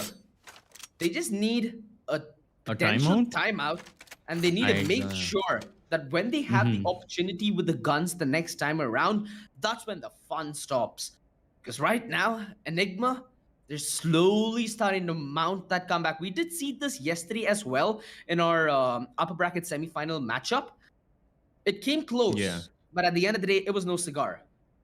Now, considering it is Enigma and Global Esports, two teams, and again, all these players who know each other like it's gonna be the back of their palm, you cannot give these guys opportunity. That's the one thing that Global Esports needs to deny, which they did in the first half, but are struggling to deal with it in the second. They've got to do something right now. I mean, look at the expressions of both the teams. It's been a swap. It's a Rubik's cube swap right now when you change the sides and it all gets jumbled up. Because Enigma, they know, they know that they are still in the disadvantage. They know that they have to make up the round differential. However, they are in the flow. They're in the mojo right now. They know that this can easily be achieved. They just have to close out a couple more rounds, and this round as well should be easy pickings for them, considering the fact that Global are not going to be on a full buy with how they just lost almost, well, all of their guns technically. So Enigma know this, but over towards the Global bootcamp, it's all dead silent right now. I hope it's not literal dead silence, because the players have got to be talking through, especially Hellranger, kind of like what we saw from Anti in Enigma's tactical timeout. Hellrangers has got to be speaking words that should be hitting hard on the members of Global, as to making sure that all of them are on the same page with how they want to close out just another round to ensure overtime, and 2 more to take the entire win. That's all they need. 2 more rounds. But Enigma are not letting them. We will be going on over to the match itself. In 7 seconds, the round will be starting. So round 20 is here on out. And Enigma, they know that this round is looking good as well. Global have got an operator by their side, but the other guns are still extremely weak with what they have. We can see upgraded pistols a little bit. We can see a Spectre and stuff. But Enigma can just waltz up a bomb site and deal damage. That's exactly what RVK is looking to do. To his right, he'll find Hellranger holding the off angle, and now this location being revealed, he's got to fall back. So Enigma, they're still taking it slow, waiting for Global to push up, just like what Global were waiting for Enigma to do in the first half. This drone, though, will make SK Rossi feel a little uncomfortable with that op shot rattled. Now, it buys that distraction that they need. With Enigma getting that kill, though, it buys the rotation that Enigma need. So either way, it's a... Oh, You dead. bruh. Oh. Like, I thought it happens only with me when I play these ranked games, but I'm happy and sad to some extent. That could have been a better play for either side, but with what they have, I feel like Global Esports, they're doing their very best. At this point, do you think that it would be a good call for SK Rossi to dart back for the operator, try to fight for it and go for the save? Because Enigma, considering the way they've been Remaining. winning the few rounds, their economy is starting to grow out of bounds as well. That is something that Global Esports now should have in the back of their mind. Global just have to focus on winning around. Honestly, that's all that their mindset will be. A credit economy, alt economy, all that doesn't matter. They just have to invest in a single round, and yeah, the operator's gone as well. So Global, they just have to find a way. A single round is all they need to get that overtime. But Enigma are not letting them. Enigma certainly aren't letting them. And Global at the moment, they can see their grip loosen and soon enough. If they don't stop this, well, it can all go away, and Enigma can snatch the win if they'd like. This round decides a lot of things, OG. Enigma, well, for them, full buy is just a regular round. But for the side of Global, this is going to be one of the very few full buys they can afford. If they lose this round, then the score is going to be tagged 11-11. Then I don't see a change happening. So this is the round that Global have got to do something. If it doesn't happen, then we may as well expect the side of Enigma to, completely push it into overtime for themselves. But right now, Lightning Fast is right there. There goes the Rolling Thunder from Hellranger, and it backs off Enigma members. So the Cyber Cage, Aftershock, Rolling Thunder, everything is stopping Global. Everything is stopping Enigma, from executing, and it allows Global to push up into the A bomb side, keep side control. Meanwhile, Enigma have got to back off after making an extremely expensive investment into this round, and Enigma now are looking for migration somewhere else because they know A just is not possible. And SK skills actually still has that astral divide, so that's going to be a lot of utility that they have to retake with. You all know how powerful that astral divide could be on the retake. It denies you information on the tap, it denies you information on footsteps. The only thing that can go in and out of it is utility. Flash 30 seconds left. confirms SK Rossi's angle to some extent that he's playing up close and personal. Reveal instantly taken care of and lightning fast. Just dodging the Hunter's Fury, but Rexy manages to make the connection, and that opens up a potential window of opportunity for Enigma. Antidote, beautiful job on the refrag, but lightning fast so consistent all the 10 seconds. He manages to buy enough time. One and enemy Antidote, remaining. he needs to pull off Last the player big standing. play. It's time Spike the Hellraiser is down. going to use against him, and that's more than enough. Bunny hopping his way to victory. Bunny hopping his way to map point Enigma. Is this how it goes down the drain? Match point. All right, looking at the replay right now, time was of the crucial essence. Enigma were planning something like a fake, but then they went back to A, and the wrath of Global they faced, well, they dealt with like 80% of it. It was just that one final member, Hellranger, in the 1 versus 2, isolated that one gunfight, and then just went away because he knew there wasn't enough time. He knew the spike had been dropped. That information had been relayed in the flurry of comms that would have been happening in both the boot camps. I can't even imagine what the players must be hearing, what could have been going through their mind in that hectic final 15 seconds. We saw a visual representation of that, but an auditory representation, yeah, whatever happened right now. Well, Global still have to focus on closing the map as skills. A little too overego on that peak, so was Hellranger, the clutch meister of the previous round. In this case, he'll be the second casualty. Rossi right now, even he loses his life and drops his gun. So Enigma, they may as well win a flawless round because raw fuel just cannot be stopped. So you either get very sweaty Spike rounds planted. from Enigma, or it's just completely flawless. And the contrasting thing is, the flawless one always happens after they lose a sweaty one. So, I guess you learn with every loss, but considering the road that Enigma are on, that's not a viable strategy. Global Esports are now on map point. Losing that round will give Enigma double digits on the board, which means they're 2 rounds themselves away from overtime. Whew. Sounds like a hard ask still. It's been a very good map that Enigma have to show for themselves, but getting those 2 rounds in consecutive fashion now, that essentially means that a player like Skills or SK Rossi, who's looking to make a little bit of impact towards that mid game, needs to fall flat. And we've seen that trend, right? Where Enigma, they wait for that pick. As soon as that pick is given to them, they're in angles where those fights are gonna take place. Like how you saw they picked in towards mid, but they also had that keen eye towards garage. If I'm not wrong, that was Hika sitting all the way back towards bottom mid. So the setup from Enigma is nice to deal with aggression, but they really aren't in a position to trade each other off mid-game. So essentially, if Global Esports win their fights off, there's less potential for the trade to be there. Hence, they're not even worried half the time. They can afford to take these fights. They can afford to take a little bit of risk. But is that risk enough to put Enigma to sleep? Or is this going to be their resurgence? For now, Raw Fuel, he could be set up with multiple pieces of utility. There's the Tail Blaze, there's the Guiding Light. Tail Blaze used first. Kappa pops it close with a shotty. Now that's a gun that you do not want to hear up close and personal. Kappa, he's trying to make the difference with the dart, but he a beautiful job on the spam. Realizes where it's coming from. The right click gives him the vandal, and Rossi's more than capable with any weapon on his hand. RBK finally puts him to a close. RBK's position, phenomenal. RBK's impact, massive. Skills, barely anything he can do.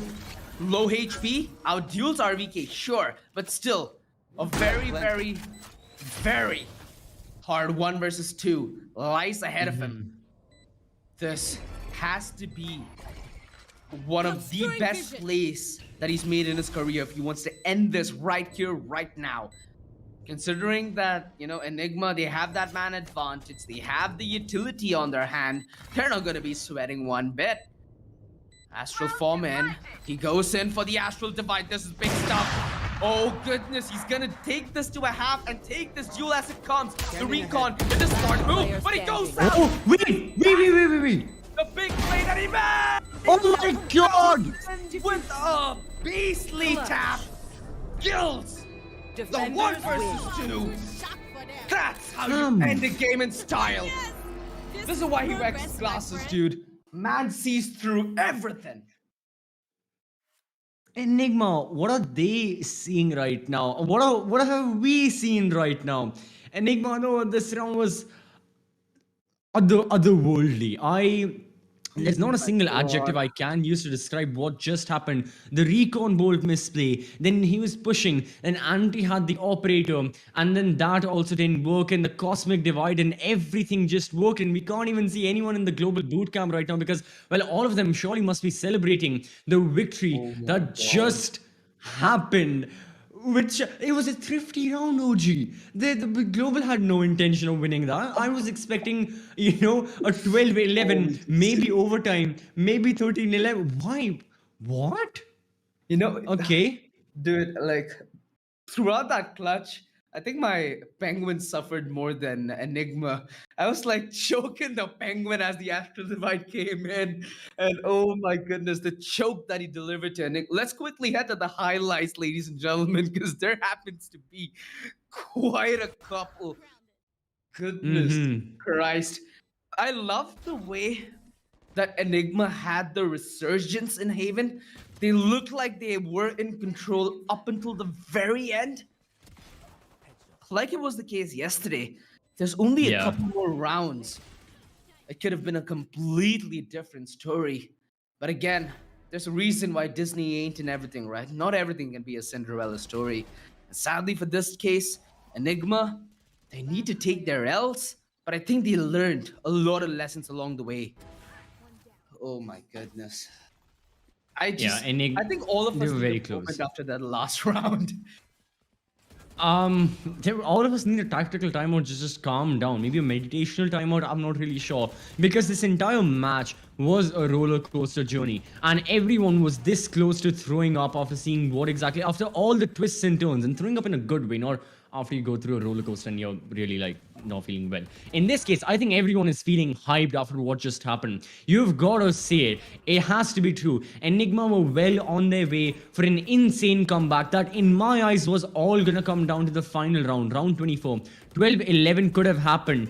But no, skills was there. For now, we are still watching the first half in the highlights, and there were plenty of kills. There were amazing moments from Global Esports. Global Esports, the grip that they maintained on this This very one, round. dude. Oh, Heka's Oh double was god. good. It was Nutty very stuff. good. Holy crap. Sometimes these plays, uh, uh, you know how, like, when you die a certain way, it kind of ruins your mental fortitude, right? Uh-huh. I'm just wondering what's the case with Enigma when it comes to map 2? Because we've seen quite a bit of those highlights when it comes from GE, but when it comes to Enigma, it's been more or less those whitewashes of rounds, right? Where the trades come in and they get it down to an intense situation, or they make it in such a way where they spread apart, they get these picks, and they're playing off the reactions of global esports who tries going aggressive at different avenues at different instances, and that's all accounted for. So, oh, man. This, I think, is the best way for us to start our day, but it ain't gonna be a staple one. Look at that jump and tap, bro. Like, what can you do to counter that? Pray, I guess? Yeah, I get he was on 4 HP, but man, it was jump shot. You can't really do anything about that. Didn't do it. Yeah, other than that, I'm not gonna lie. The side of Global right now, they're looking very strong. But for Enigma players and all of their fans as well, you've got the map of Bind up and coming next. And the thing about the map of Bind is Enigma can still take the win. It's a very interesting scenario that will be created after what we have seen in the recent days from Enigma and Global. We'll talk more about the Bind. But for now, we are seeing the initial stages of the comeback from Enigma. It was 11-4. Global had 11 rounds, and then Enigma started winning. And Yeah. Enigma started winning. It turned down to an 11-5, 6, 7, 8. It was very, very close Global, they managed to pull off that 12th round, but even after that, Enigma were looking oh so close, and there was nothing that was in their way. Whatever Global was trying, it was getting countered. Kills going in favor of Enigma. Utility usage executes retakes. Enigma were taking the dub nonetheless, and there was nothing Global could have done about that. They were trying. Honestly, Global had everything in the bag that they had tried and tested. They were saving their guns because they knew that the next round could have been the one where they can win. The next round could have been the one where Global may take that one round that they desperately needed. And one of those rounds did turn into a scenario like that. But after that, even after all that was said and done, Enigma was still hunting down Global. Hellranger and Skills, I think, are the two members that you need to highlight in this matchup for Global Esports. Hellranger, he pulled off that crucial round. I think this is the exact round that we're talking about, right? The 1 versus 2 towards that A site, where he pulled off the clutch just purely by the virtue of the time. This gave Global Esports the start that they needed. I don't think Enigma themselves expected that Astral Divide to be committed in this 1 versus 2. Any sane player would have been like, you know what, we're gonna use this for the next round when we have that 5 versus 5 or the 4 versus 3 or whatever. Nah, Skills, he's in it to win it. And boy, did he win it by a big margin. That was a statement in and of itself. But of course, you know, the duelists doing what they do, living up to that name, taking deals. Both SK Rossi and Raw Fuel, they had very respectable performances. SK Rossi, though, one thing that I did enjoy about Enigma is they prioritize punishing that aggression coming in from SK Rossi on the defense duty. When SK Rossi was on the defense, you saw him on multiple occasions get aggressive with the operator, but wasn't able to translate that into success. So credit where credit is due. Enigma, it looks like they've done their homework, but Global Esports, it looks like they're making work out of them. So yeah, you just got to hope that map 2 is going to be a little more pleasant. Enigma side as well, we have noticed our tendencies, even against another team. I do remember a matchup when they played against Velocity in another one of the tournaments hosted by the Esports Club. They did the same against their star jet player, Deathmaker, and they even shut him down. In this case, they couldn't shut down Rossi entirely. He still had 19 kills, top of the charts for his team, but more so it was the utility usage and all the consistent performances. Kappa was having a quieter day, but in the second half, if there was one person who still shined nonetheless, it was Kappa, ending the entire half with 14 kills. Still a good score. For the side of Enigma as well, it could have been better. You know, both the Sovas, you know, you had Rexy as well on 6, Hika with 13, but all of that is fine. Now, overall, looking at this from a macro perspective, OG, not a micro perspective or an individualistic perspective like the players and their performances. Looking at this team-wise, it is a team game, and we are going to be seeing that Global have won their own pick of Haven. Now, the thing is, Enigma going to their own map choice of buying. And the one thing here is, I am considering that Enigma can take the win because Enigma always have loved to play bind. They love the Astra Viper double duelist here. But Global as well, they brought out something extremely interesting like 2 days ago against Team Exploit, their previous matchup here in the lower bracket. They started to play, what was it? It was a double initiator, double controller, single duelist. It was very interesting. And I'm going to dive more deeper into that composition and all the interactions we may be able to see. We'll have an entire discussion about that. But for now, OG, I think we need to have a break because this was a long, intense match, especially after that final round. So everyone watching, stay tuned. Don't go anywhere. If you want to do something in the break, go to your fridge, grab a can of Red Bull. If you don't have one, scan the QR code as soon... Oh, sorry, I'm on the right side. Scan the QR code as soon as it pops up. And then, you know, get Red Bull delivered to your doorstep. Make sure you're energized, much like the Enigma players were in this matchup. We will be seeing you after this ad break very shortly. So stay tuned, keep watching, and we'll be right back. Hey guys, this is Raka and welcome to the Streamer Reviews, where gaming streamers gonna review the best new gaming laptops in the market. And today we are looking at the Intel powered Asus ROG Zephyrus S17, a laptop which stands for its amazing multitasking capabilities. As a streamer, I need my system to stream, game, record all at the same time. Having tested it, I'm quite thrilled that this laptop can actually handle it. And if you're wondering how, it is all thanks to the 11th gen Intel Core i9 processor, which gives your laptop a desktop caliber performance. With 8 cores, 16 threads and Intel Turbo Boost Max technology 3.0, it is capable of running several tasks without worrying about bottlenecks. So multitasking also leads to some heating issues, but luckily the S17 has its active aerodynamic system plus, which improves the airflow and enables long hours of streaming while keeping it cool.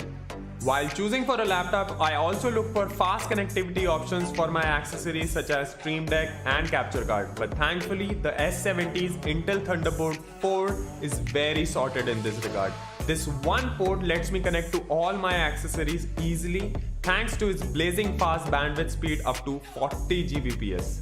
Overall, I think the Asus Zephyrus S17 is a great laptop for streamers, gamers, or anyone with the similar needs. So what are you waiting for? Bring yours home today.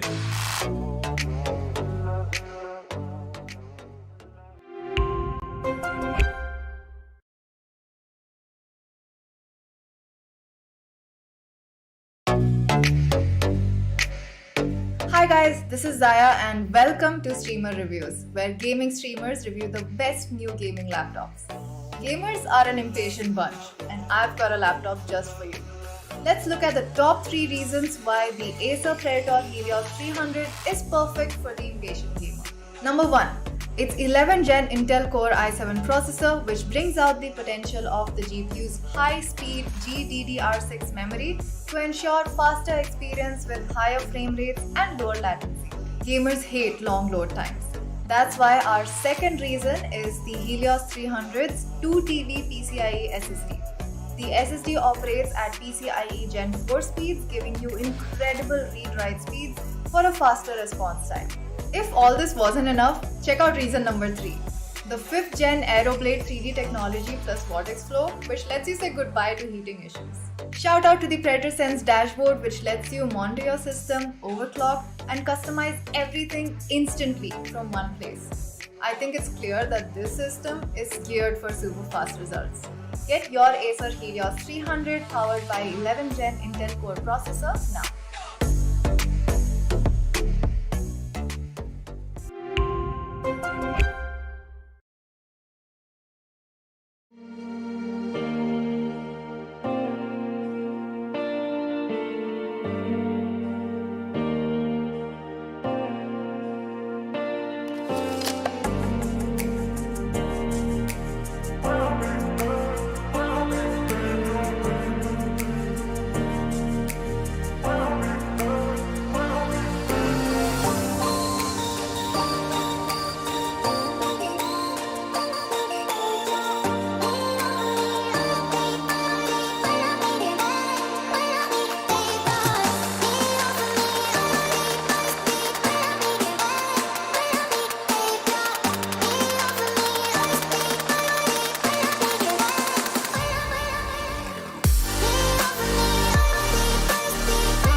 Chaka and welcome to the Streamer Reviews, where gaming streamers gonna review the best new gaming laptops in the market. And today we are looking at the Intel powered Asus ROG Zephyrus S17, a laptop which stands for its amazing multitasking capabilities.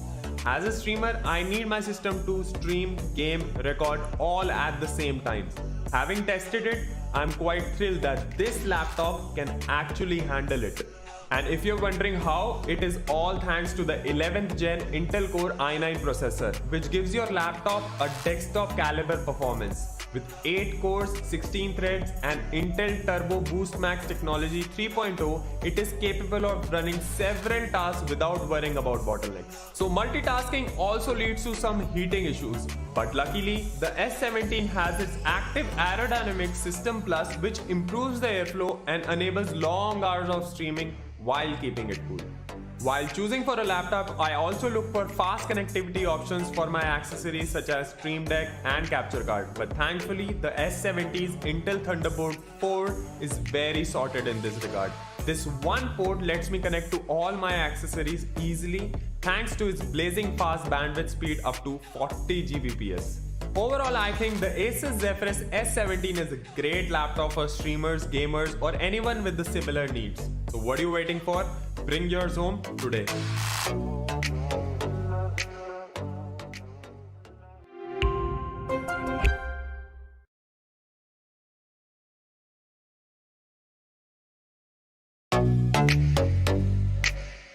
Hi guys, this is Zaya and welcome to Streamer Reviews, where gaming streamers review the best new gaming laptops.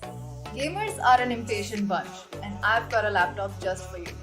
Let's look at the top 3 reasons why the Acer Predator Helios 300 is perfect for the impatient gamer. Number 1. Its 11th gen Intel Core i7 processor, which brings out the potential of the GPU's high-speed GDDR6 memory to ensure faster experience with higher frame rates and lower latency. Gamers hate long load times.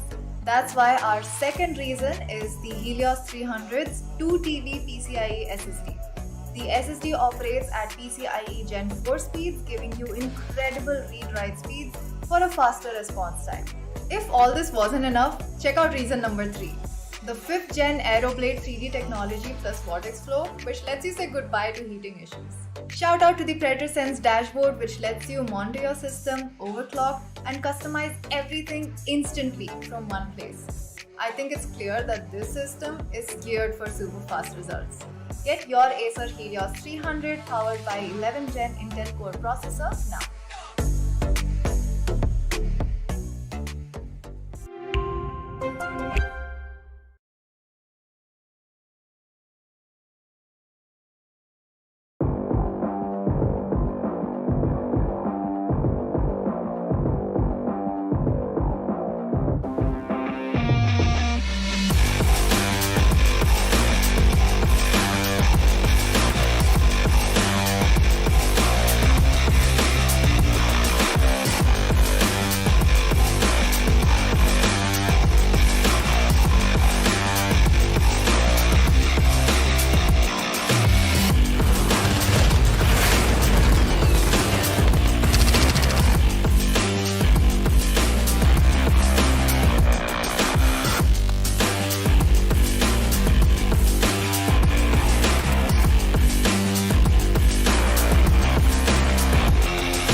We're back, ladies and gentlemen.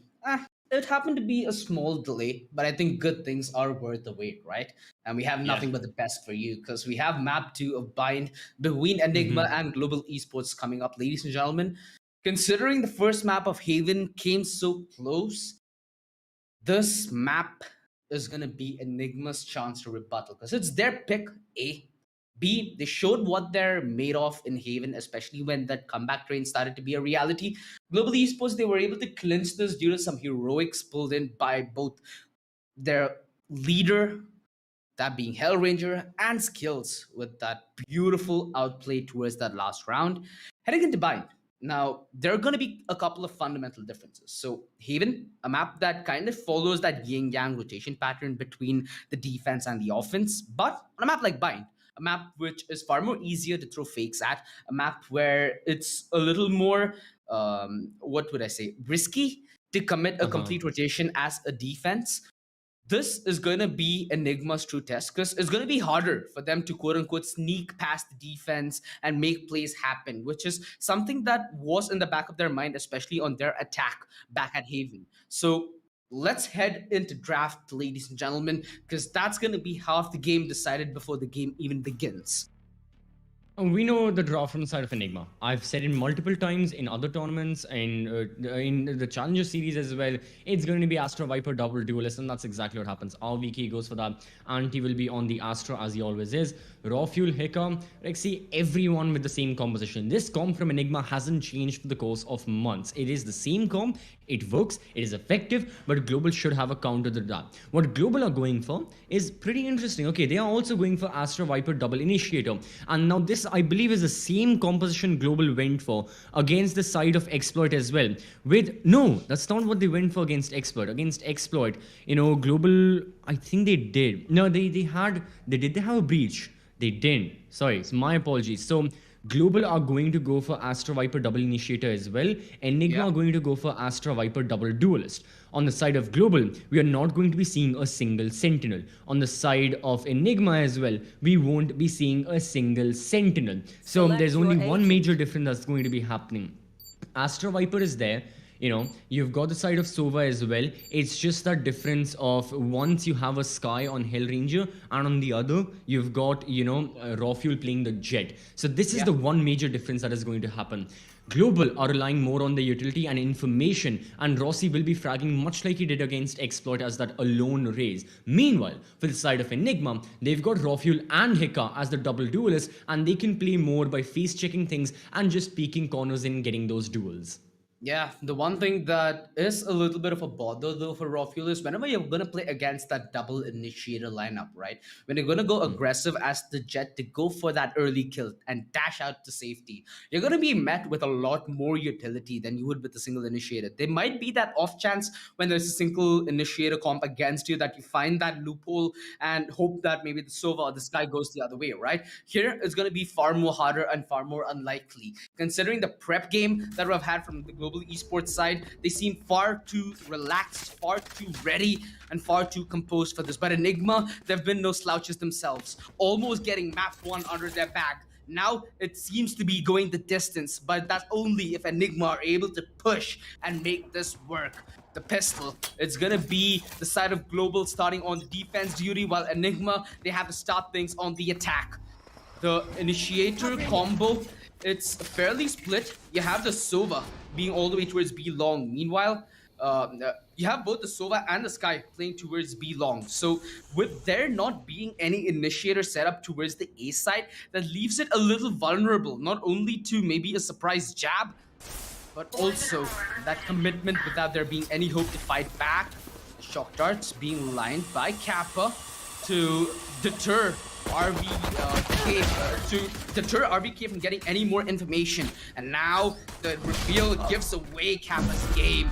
The TP committed, and this is what I meant in the pre-game. You can't really commit your entire rotation, and Rossi up close with a shorty a little baddie at that range, but he ain't gonna make it work.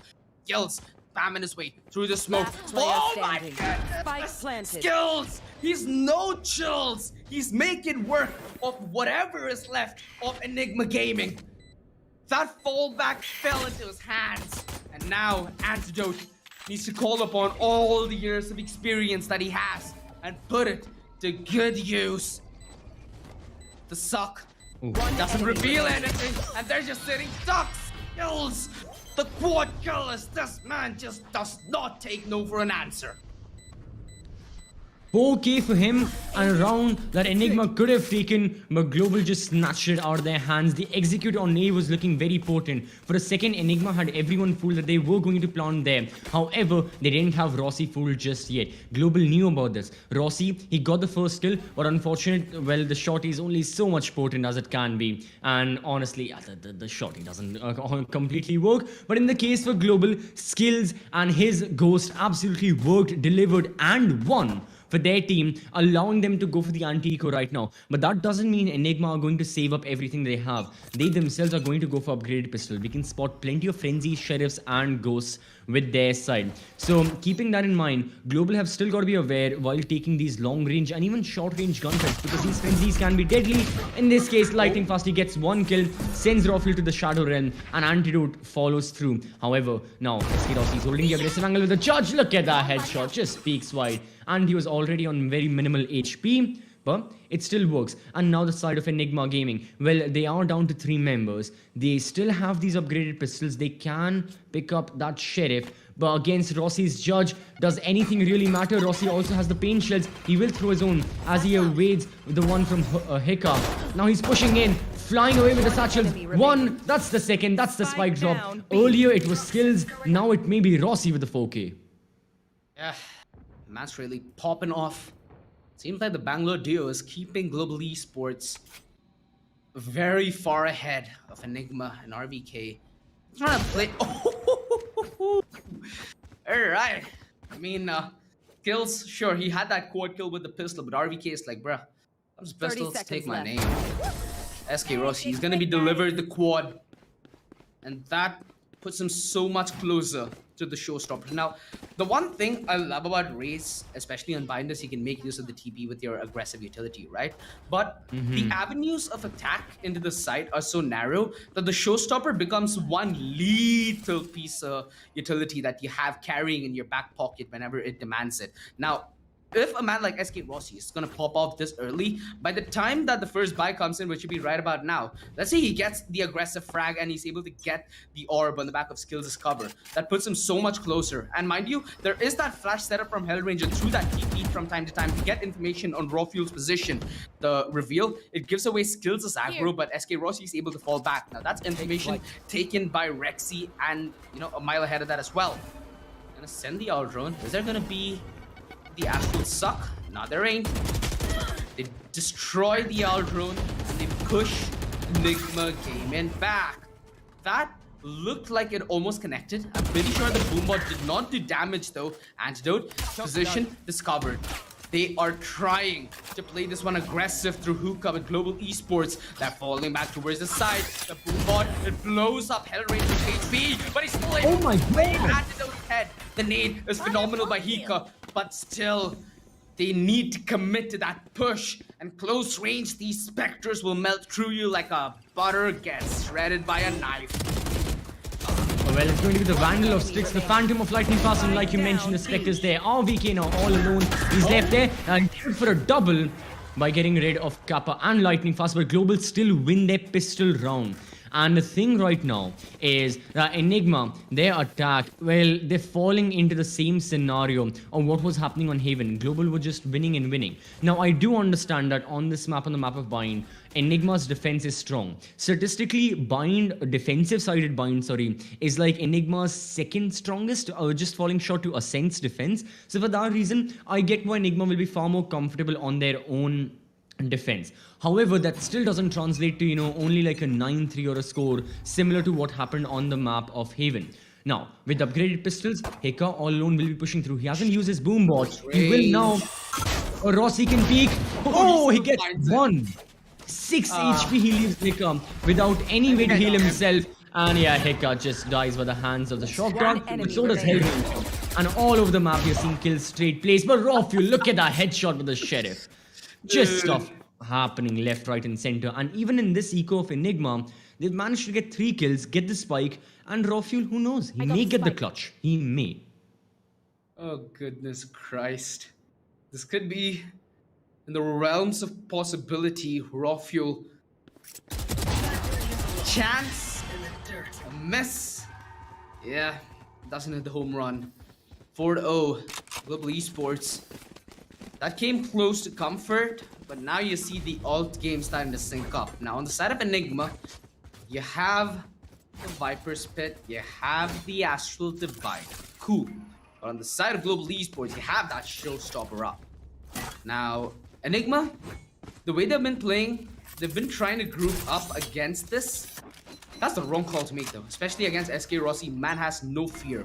He won't hesitate twice before clicking the X button. And he has the operator as well. He's gonna pick them off piece by piece and enjoy the meal in pieces. That's only if Enigma give it to him. The drone should give away SK Rossi's weaponry and positioning. He gives away the op whereabout, but the tag and the bag. It's beautiful from Raw Fuel as Hellranger just holds the push from inside too. The flight simulator, it doesn't work as Hellranger and Kappa grab a kill each. That puts the numbers on the side of Global Esports, and with Rexy not laying foot within the site, that means this push has come to a grinding halt. Kappa. I'm just gonna say it. There was a major thing from the side of Enigma. There was no one in B long. Now RVK takes the location, but it's a little too late. What the hell? Oh, he still gets the kill. However, there's Lightning Fast and Hellranger. Both of them still in the bomb side, arguably tagged by the shock darts. And the snake bites are making life miserable for all 6 of the players alive in total. Rexy's trying to find out the kills. Hellranger, Lightning Fast, they are not moving. There goes the Cosmic Divide. The Viper Spit is going to be initiated as well. And it's going to be a quick teleport as Global Esports are not aware of what just happened because of the Cosmic Divide. It cuts out all audio cues. And now it is only skills in the bomb side. He is in his astral form. He's got to hold the angle.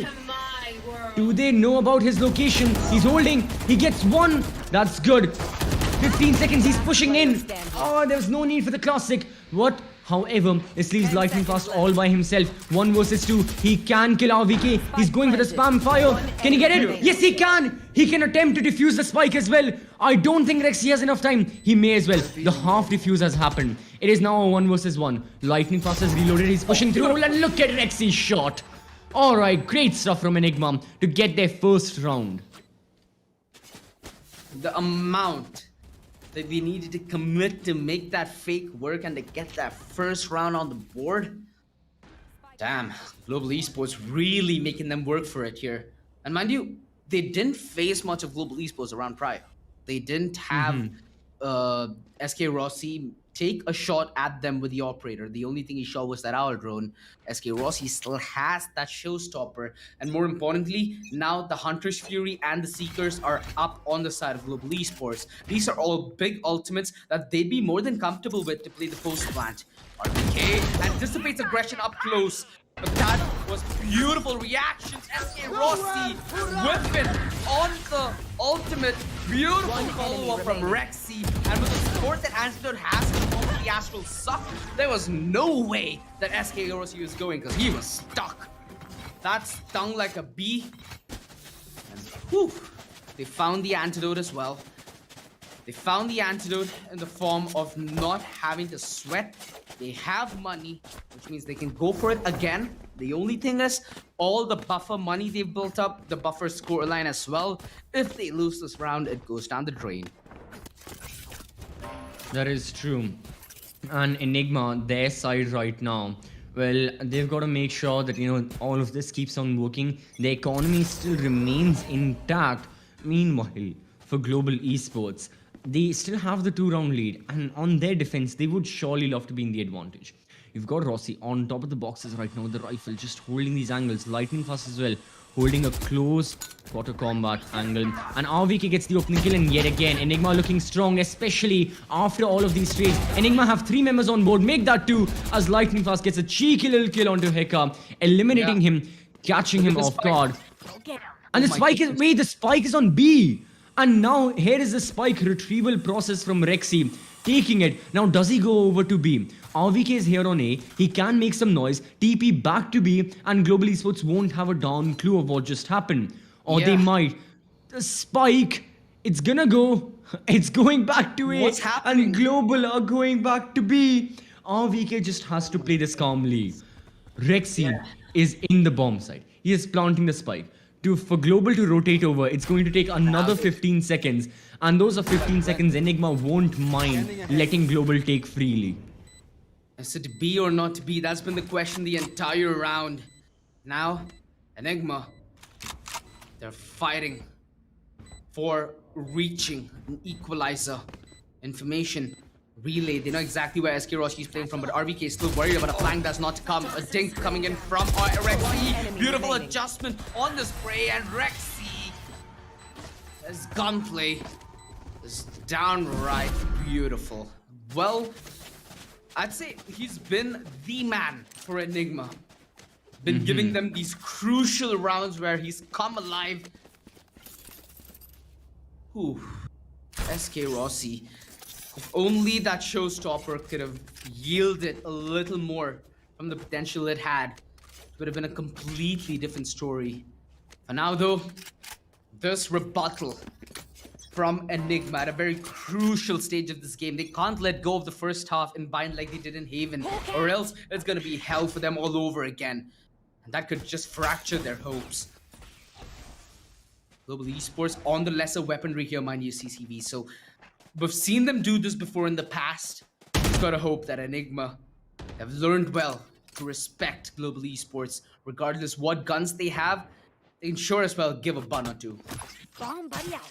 They absolutely have to. And right now, Enigma, on the contrary to how they were playing early on, this time it's just slow control, isolated control as well, because they know Global aren't on strong guns. The 100 goes through, and oh, Hellranger could have gotten kills. But Rexy still gets the Kappa though. He could have gotten a frag or two for himself, but no, he falls back on towards the B-bomb side. We saw Rafiel for a split second engage in a duel against the members of Global, but he comes out with pretty much scot-free. So does, I was going to say so does RVK, but no. Skills had something else intended, and he can pick up that Vandal very quickly. Or he can hold the close quarter angle. He will take the rifle, and that indicates Enigma members that he has been here. He can go for the play. He's going to go for the Cosmic Divide. Now, do Enigma check this corner? They do. He thought about that Astral Divide. SK Rossi, though, can't make much of the situation. And lightning fast? Alright. I mean, is the result either way? At least, if you're worried about the tally, plan going in easily could be denied with a peek in through Shars.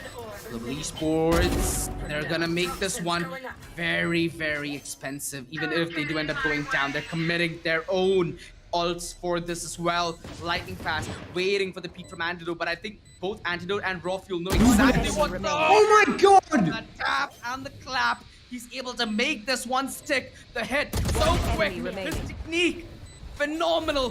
Lightning fast can't make it happen. What? Raw Fuel taking heads like he's a guillotine. There were so many things that happened in this round. First, it was the 2 bullets. Then was Global's retake, which was working. I honestly thought Global could have had it. But here comes Raw Fuel. 1 HP with the decay, gets 1 headshot, and then engaging in the gunfight. And he still gets it against Lightning Fast. So Global Esports, very expensive round right there for them. They can go for another full buy because of the round loss bonus that has been building up with the previous 4 rounds. However, they still need to win this one. This round, it's for all the marbles. Both teams down to a single ultimate. Rawfuel's got the Blade Storm, and then you've got, you know, the Cosmic Divide as well on the side of Global Esports. So you have got Rossi right here with the Judge, and it's going to be a play with the Vandal. It's going to be a peek and bait. And Hellranger is baiting them exactly. Now with the Trailblazer as well, everyone's looking out for him, but he goes into the same corner as Rossi. I think this now is Rossi, he's tactical, just though. waiting. Hellranger, he doesn't lose, but Rossi reveals his location as well, and now he's got to escape back out of this corner, or he needs some sort of remuneration for his teammate dying right there. Exactly my point. Now, I understand that philosophy where he'd go to SK Rossi's side, take that fight, and they wouldn't clear SK Rossi. But I love the wholeness on the side of Rexy to send that drone in to make sure there aren't going to be any booby traps where his team sets foot. the trademark of the trade initiator. And right now, it's Rexy who gets the trade. Can he get the play made? Suck. Right now, the rest of Enigma could be a sitting duck. Kills, the satchel sends him back. remaining. And he's Oh my sending God. Enigma to the next round. 1 S.K. HP. Rossi. He comes in at the perfect time to aid his comrade. And that is just delightful aggression on the side of Global Esports. I mentioned that yin-yang kind of aggression in the map of Haven, but here they get information and they allow skills to play aggressively. They allow the rest of the squad to have that fluidity towards either side of the main, because you see both B main and A main being heavily contested and fought after. This is just Global Esports playing the information game and just being a step ahead in every mark along this journey. And Kappa, the old school CS bait, but he needs to make sure that he doesn't give anything away to Rexy, because with that Bladestrom, he can be very mobile while being lethal as well. Darn. With Hellranger's position and with his HP being so dead low, it still gives me a little bit of anxiety, but it's still Hellranger on the back of that Sky. So for him, the sky is the limit, and right now, Raw Fuel, he's hidden. Cloud9 with the Bladestrom as he's making the blade sing the song of death. Hellranger position revealed. Committed the TP on the side of skills as they know that this has to be a hit towards B. The rotations from Rexy. They're taking the spike all the way back to the A site. This has to be a hero play from skills yet again, because Hellranger, I am afraid that with this HP, Spike all he can planted. do is facilitate. Taking that back. And now Skills, is he looking to save his gun, or will he be pushing from defender side at spawn? If he does, Raw Fuel has got 2 of his blades remaining and RVK has all 30 bullets in the magazine ready to shoot him down at any moment. You've got skills, sorry, not all 30 bullets, 25 as a matter of fact, but regardless, the bullets don't matter. What matters is where and at whom they are fired and how accurate they are. As in this case, Enigma were pretty accurate with their rotational play, and on the side of Global Esports, they'll just be saving their guns. They don't want any of this. They knew that losing those 2 gunfights early on, and Raw Fuel just entry fragging, getting rid of all the members of Global Esports on the B bomb side was far too costly. Hellranger tried something good. He was in the corner, he survived for long, and his gun will survive alongside him as well as skills. Does he live to see another day? Yes, he will, alongside all 3 members of Enigma. Yeah, for sure. Right now, it's gonna be 5-5. Now, CCV, it was not a similar case in Haven. In Haven, to start things off, Global Esports had the momentum train just choo-chooing them all the way through the first half. Now, it's more of a relationship. It's going slowly, it's going in nautical miles, which takes a lot longer. How does Enigma and Global Esports weather to the fact that this is going to be a longer game? Because with the first half being this sweaty, I'm pretty sure that Global Esports in the back of their mind are not going to take this like they took Haven. And Haven, we saw a lot of instances where Global Esports were playing that aggressive style. They were more than ready to go play against the odds because they had the comfort. They had the rounds. Now, it's going to be a different situation. It's going to be a different situation altogether. With the score being this dead even if Global Esports managed to win the next 2 rounds, it's still going to be a 7-5 half. That doesn't create much of a buffer. And for the side of Enigma, they're going to be feeling delighted, right? Finally having a situation where you're not going to play when your back's against the wall. That gives you a different sense of comfort, especially when you're going to make those kind of ballsy plays, which they've been making. The TP plays have been phenomenal. Their read on Global Esports has been pretty decent, but you can say the same on the other side of the aisle, right? Both these teams being so dead even, that means we are going to go into an ascended map 3, hopefully. I mean, for all the fans as well, that's exactly what they want to see. Map 3 will exactly be what they need in order to suffice Well, the entertainment needs, and also we have the 5 p.m. match as well, which will also give all the Southeast Asian Valorant action that the fans will be looking for. But right now, the side, both the teams going through the technical timeout, just going over the things, going over all the elements they've got to fix in order to make sure that they have the advantage over this map. And OG, this is the one question I want to ask you. For both of the sides, what do you think is going to be their primary winning factor if Enigma or Global win this map? Well, it has to be a lot of determination because it seems like the storm is just about ahead. If either side is looking for a win condition right now, Global Esports, they're going to be having a significantly easier time when we talk about the toll on your head, because they did close out Haven 13 to 10. If I'm not mistaken, we were expecting it to go to 11, but again, Skills with that phenomenal clutch was able to pull that back to a big W on their side. So on this time, it's going to be Enigma Gaming who are having their backs against the wall, at least in terms of the bigger picture, because map 1 did go the way of Global Esports. Yeah. They need to make sure that the nerves don't hit, because this map's going to be very intense. And again, not only for the players, but also for you, ladies and gentlemen.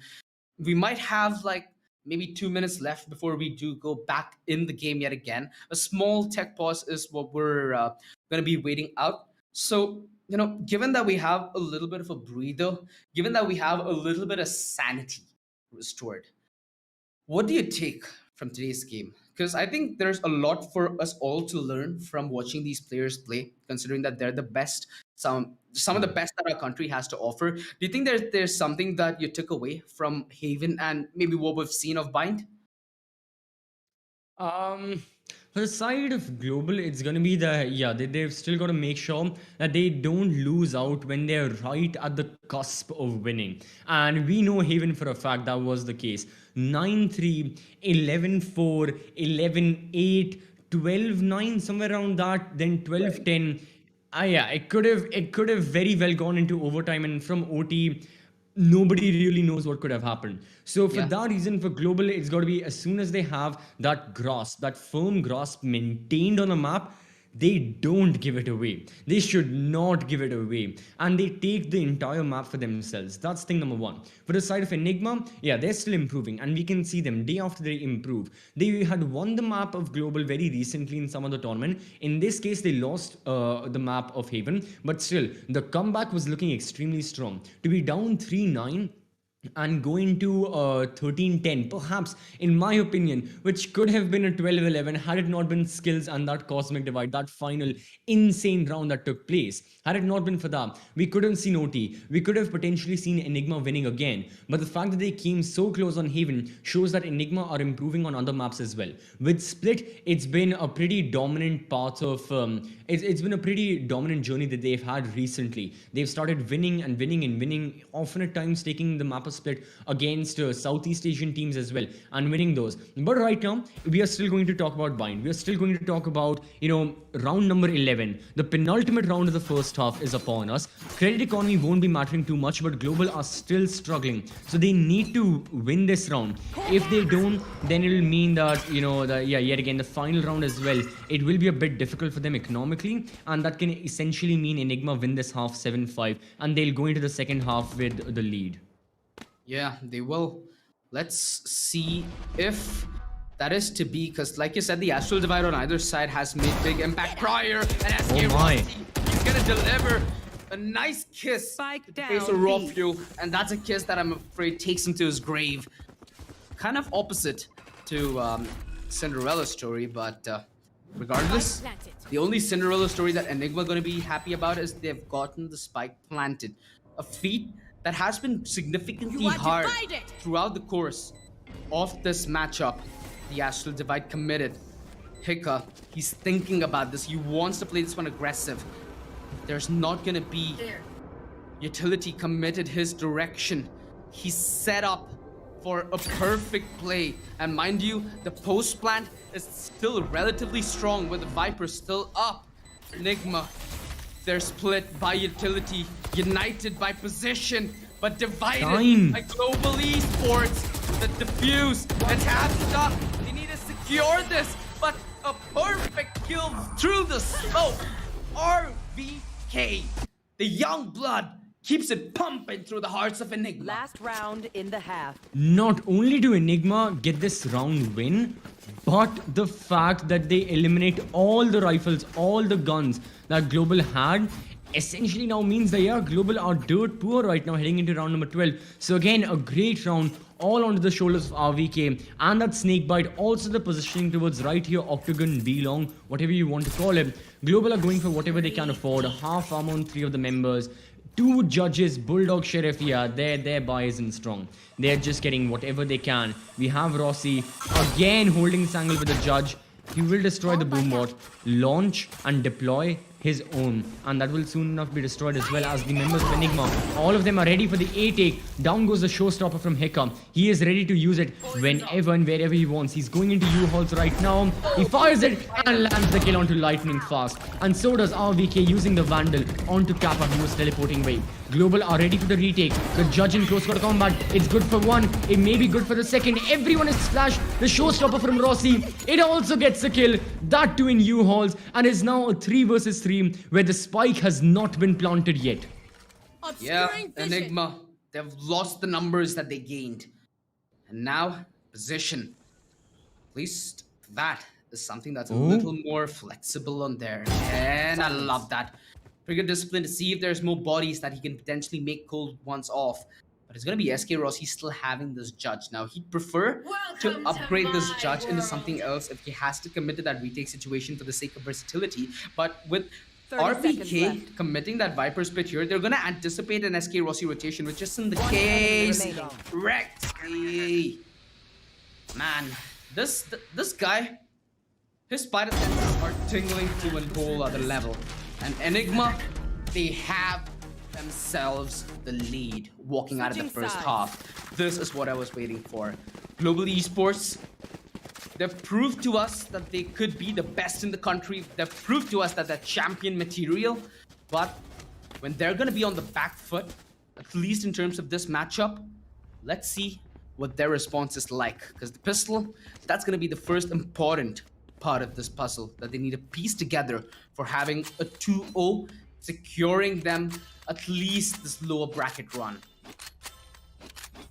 In that too, because on Ascent, things get even dicier than they already are. So for that very reason, yeah, Global Esports, they've got to start off with the pistol round, equalize the score, then we can see whatever happens in the bonus, because Global were looking really strong with a 4-0 lead early on.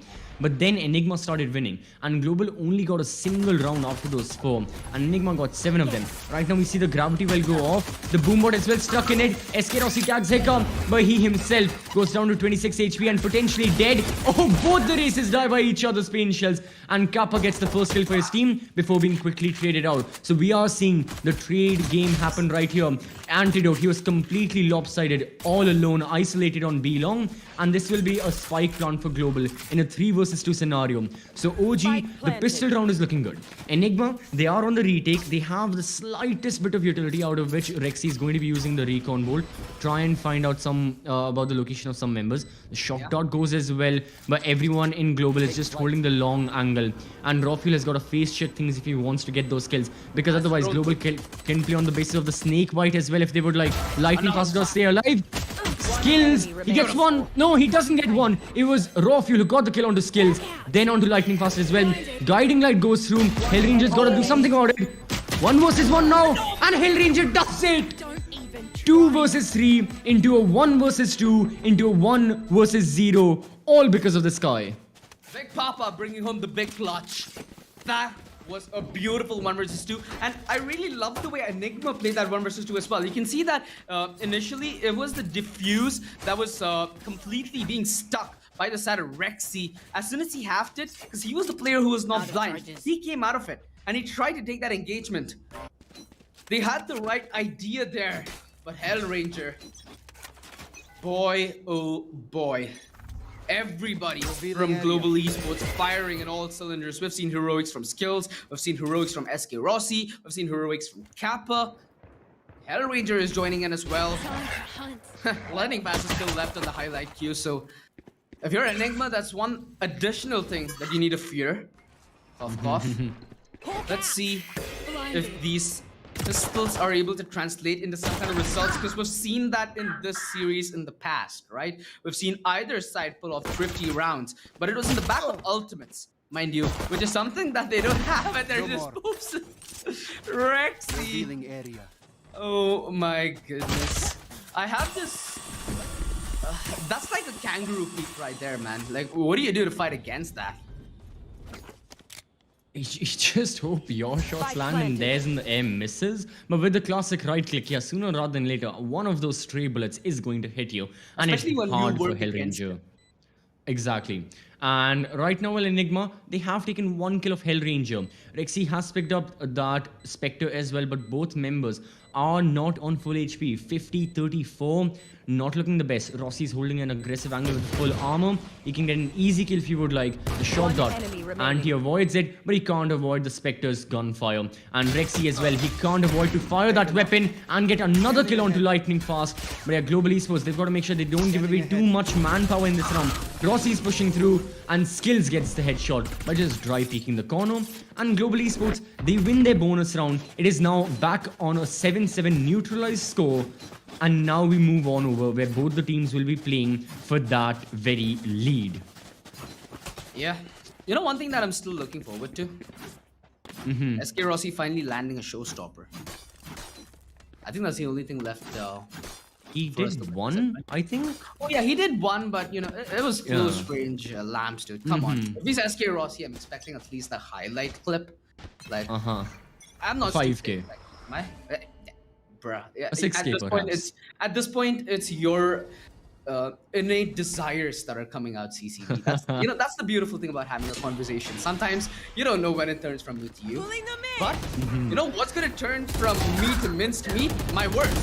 GE, they're able to find the opening, but it's not SK Rossi. Lightning Fast, we talked about him finally having his moment with a highlight clip. Well, One the double enemy entry, remaining. I think it's highlight worthy Oh enough. my It gives God. Global Esports that crucial lead planted. that they were eyeing from since the first half. And not only that, but in a near flawless manner. I mean, Hika gets one, but his location is now revealed. The shock dot almost damaging him. Rossi will be healed, so everyone on Global on good HP right now. And the thing is that what can Hika do in this corner? He knows that he can't play for exit frag since all the members from Global are going to exit out of a shot or perhaps even showers. So there's no point hunting them down or waiting for them to appear in your crosshairs. Best to save the gun. And the problem right here, OG, is that Enigma went for a full buy. They had armor, they had rifles. All of those rifles have been dropped, picked up by global members, and now those very global members don't have to buy their own, don't have to spend those 2,900 credits, where Enigma themselves will be on a semi-buy or an eco of sorts because they'll have a bit of extra credits because of the round loss bonus. So Global's economy right now is very well, and Enigma, because they have taken this time out, we know that that they are in a bit of a pickle right now. Having a look at the economy, things aren't looking the best. The one saved Vandal of Heka, you've got the Sheriff half armor. It's still no comparison to the rifles and the Phantoms Vandals that Global will be bringing to the table. Yeah, but again, there's that good old saying, right? Good things might come for those who wait, but not for those who wait too late. So it's good that Enigma are calling the timeout when they have the room and the margin to rectify things where they're going wrong. Antidote, you can see him in the background there. He's being pretty vocal about what Yeah. needs to be changed. I can't wait for the time where, we get to a stage in Valorant where we can hear all this as well. Obviously, the teams won't like it, having the strat revealed to the public, but having maybe an in-year segment, seeing how some of the best in-game leaders of our country lead their team to success, that'll be What a if- different, trip. What if we get lip readers, or we train the casters like us to lip read? So Antidote right now, what he'll be saying is, make sure that whatever you do, don't die. So very advanced strategies. I know people watching. Yeah, Valorant, I they mean, if you don't understand- lose, you win. Like, oh, shit. Exactly. See, I know I'm talking like it's very deep Valorant theory. I usually don't talk this much like audience-wise. It's just like analysis. But if you don't die, the thing is, you might live. be able to win. Yeah, and more Exactly. importantly, you live, so you have economy. Dude, like, I think Makes sense, right? Makes I think sense. Enigma might have a call with you soon. I think YB Uh-huh. might wanna get on a chat with you really urgently. Uh-huh. Maybe some information shared. But Antidote, again, a round where he has only pistols, so it's not going to be that uncomfortable for him to go in for those Has peaks. Rexy not been okay? Yeah, Rexy hasn't been cleared just yet, but skills. He's been having a key eye lately. Again, in the creative, he didn't have glasses, but during the game, he does have glasses. So that's where the difference actually lies. Last player And he sees standing. pretty well. He sees Spike through the planted. tricks that Enigma plays in their defense. RBK, at this point, surrounded, his back spotted, and his guts gutted. Yeah, couldn't be a little more vivid with that. But still, 9-7. So it's Global Esports on the realms of touching double digits and in the verge of pushing Enigma out of this tournament. Mind you, yesterday, they were the only Indian team in the upper bracket. Today, it's Global Esports who are looking to bid them farewell and potentially lift the trophy themselves. It is not a good side to think about for the Enigma members as well. Yeah, after winning, staying in the upper bracket longer than any other SA team, but now facing defeat in the face. And if they lose this round, things can take a turn to the worst, OG, because this is going to be the full buy on the side of Enigma Gaming. We can see they've got rifles, they've got armor. They have been losing rounds a little too much so consistently. Again, the round loss bonus does play a big factor. But right now with these rifles, they've got to get kills because Global Esports, their economy is but solid right now. I mean, the foundation on which it has been built, the credit economy is looking extremely well. And right now as well, for the side of Global, I think they are looking for another A take. The spike is on A. And with Lightning Fast just holding that, Lightning Fast, yeah, being at the cusp of A, potentially can be the first person making contact. He can do that. There are also flanks being maintained. It can be a fake with these many toxic screens, Astra, smokes, all of that going off. However, Enigma, I think they're prepared for anything. As soon as they get visual confirmation, only then rotations will start to happen. And they may get visual confirmation very soon. Hika spots one of the players, he misses his spray, he still gets the kill before he backs off. And Global Esports have to commit to the bomb site right now as the Viper spit has been emitted. Exactly. This isolates Hika and forces them on the push, but SK Rossi wasn't expecting that one bit. Lightning fast! He puts the end to Hika.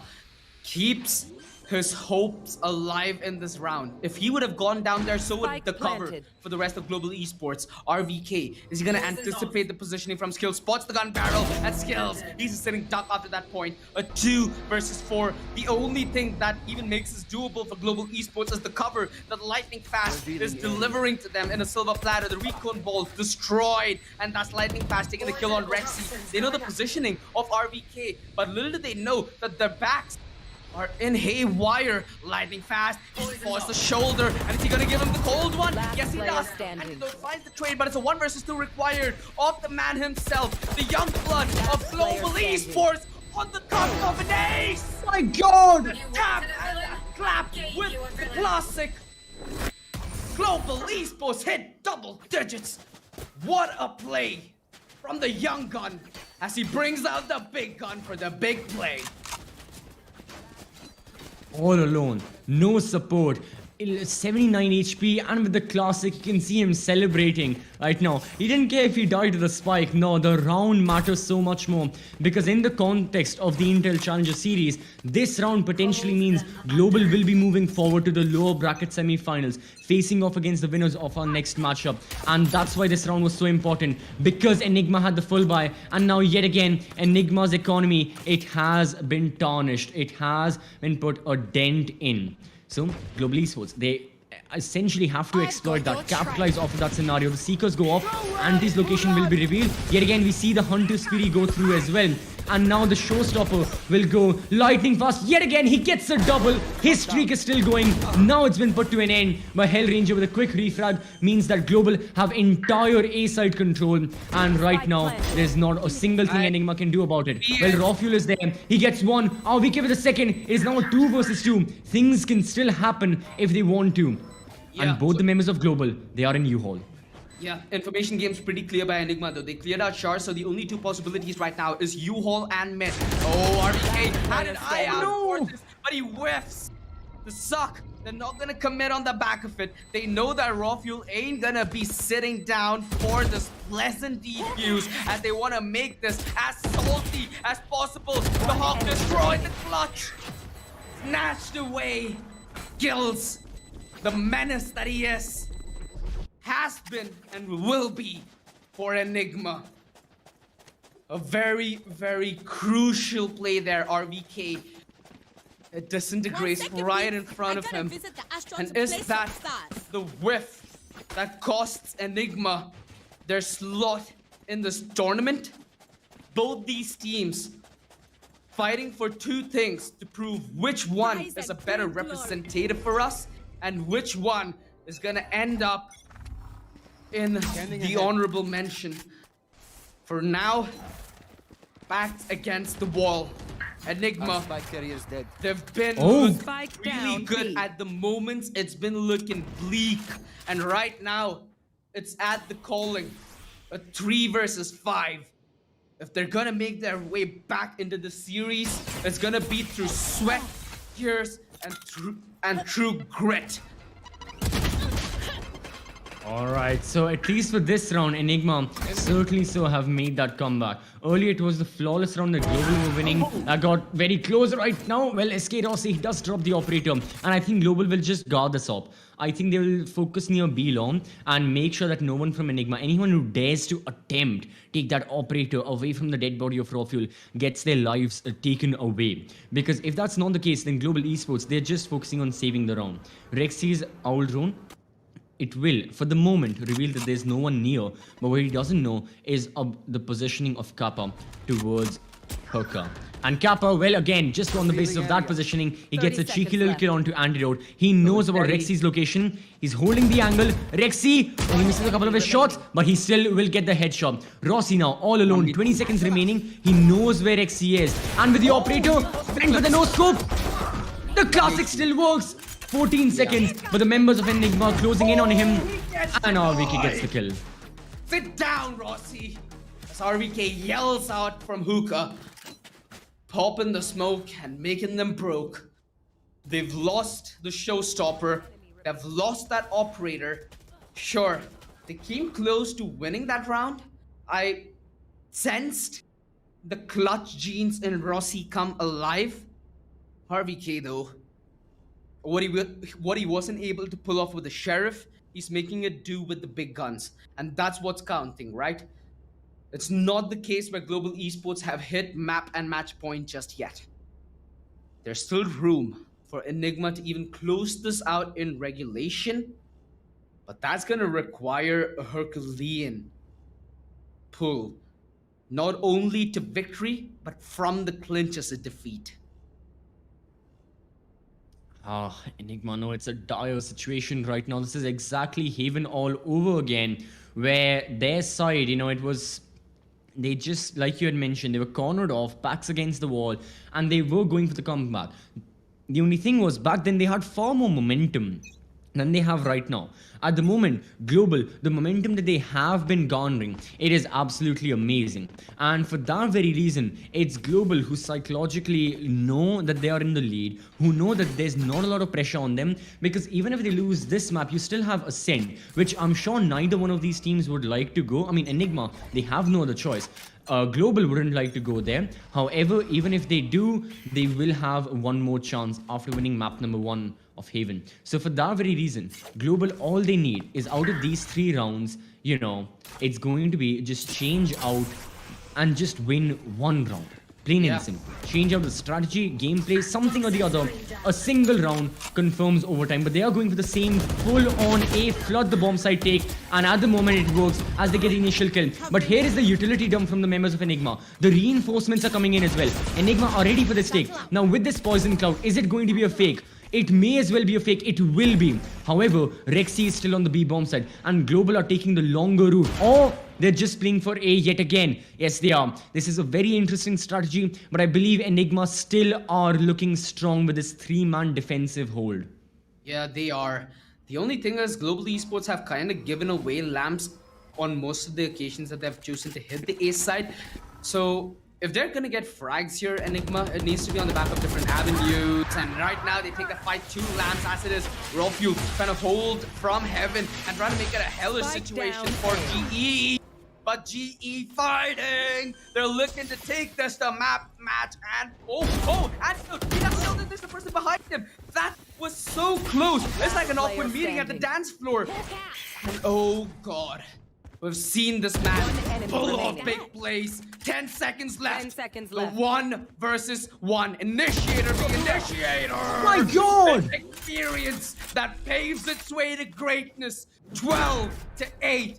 Global Match point. Esports on the verge of showing Enigma the door.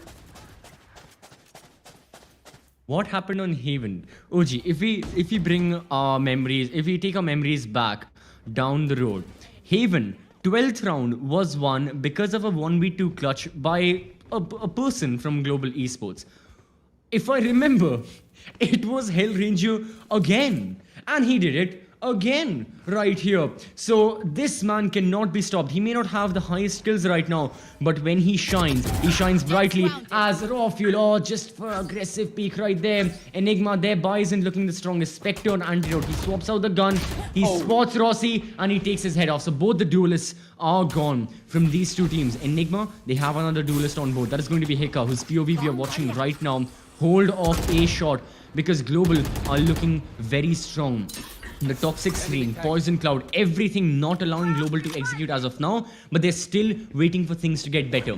Things won't be getting a little more easier for them as Antidote goes for the Cosmic Divide, blocks off both of the bomb sites, and now we will be seeing with the Seekers, Global executing on B, where Antidote is all alone for the moment. So what exactly are Enigma waiting for? The reinforcements are happening, Anti doesn't stay alive, and OG, this is now a post-plant scenario. Yeah, this also looks like the beginning of the end. Enigma, they need a miracle to save them as the numbers are against them. The odds are against them. Hellranger, up close and personal, still has the flash. Is he gonna try and play this one aggressive? He's thinking about it. Has Kappa right by his side. This is a heartbreak. Enigma trying their best to fight for everything. Skills, delivering the final nail to the coffin.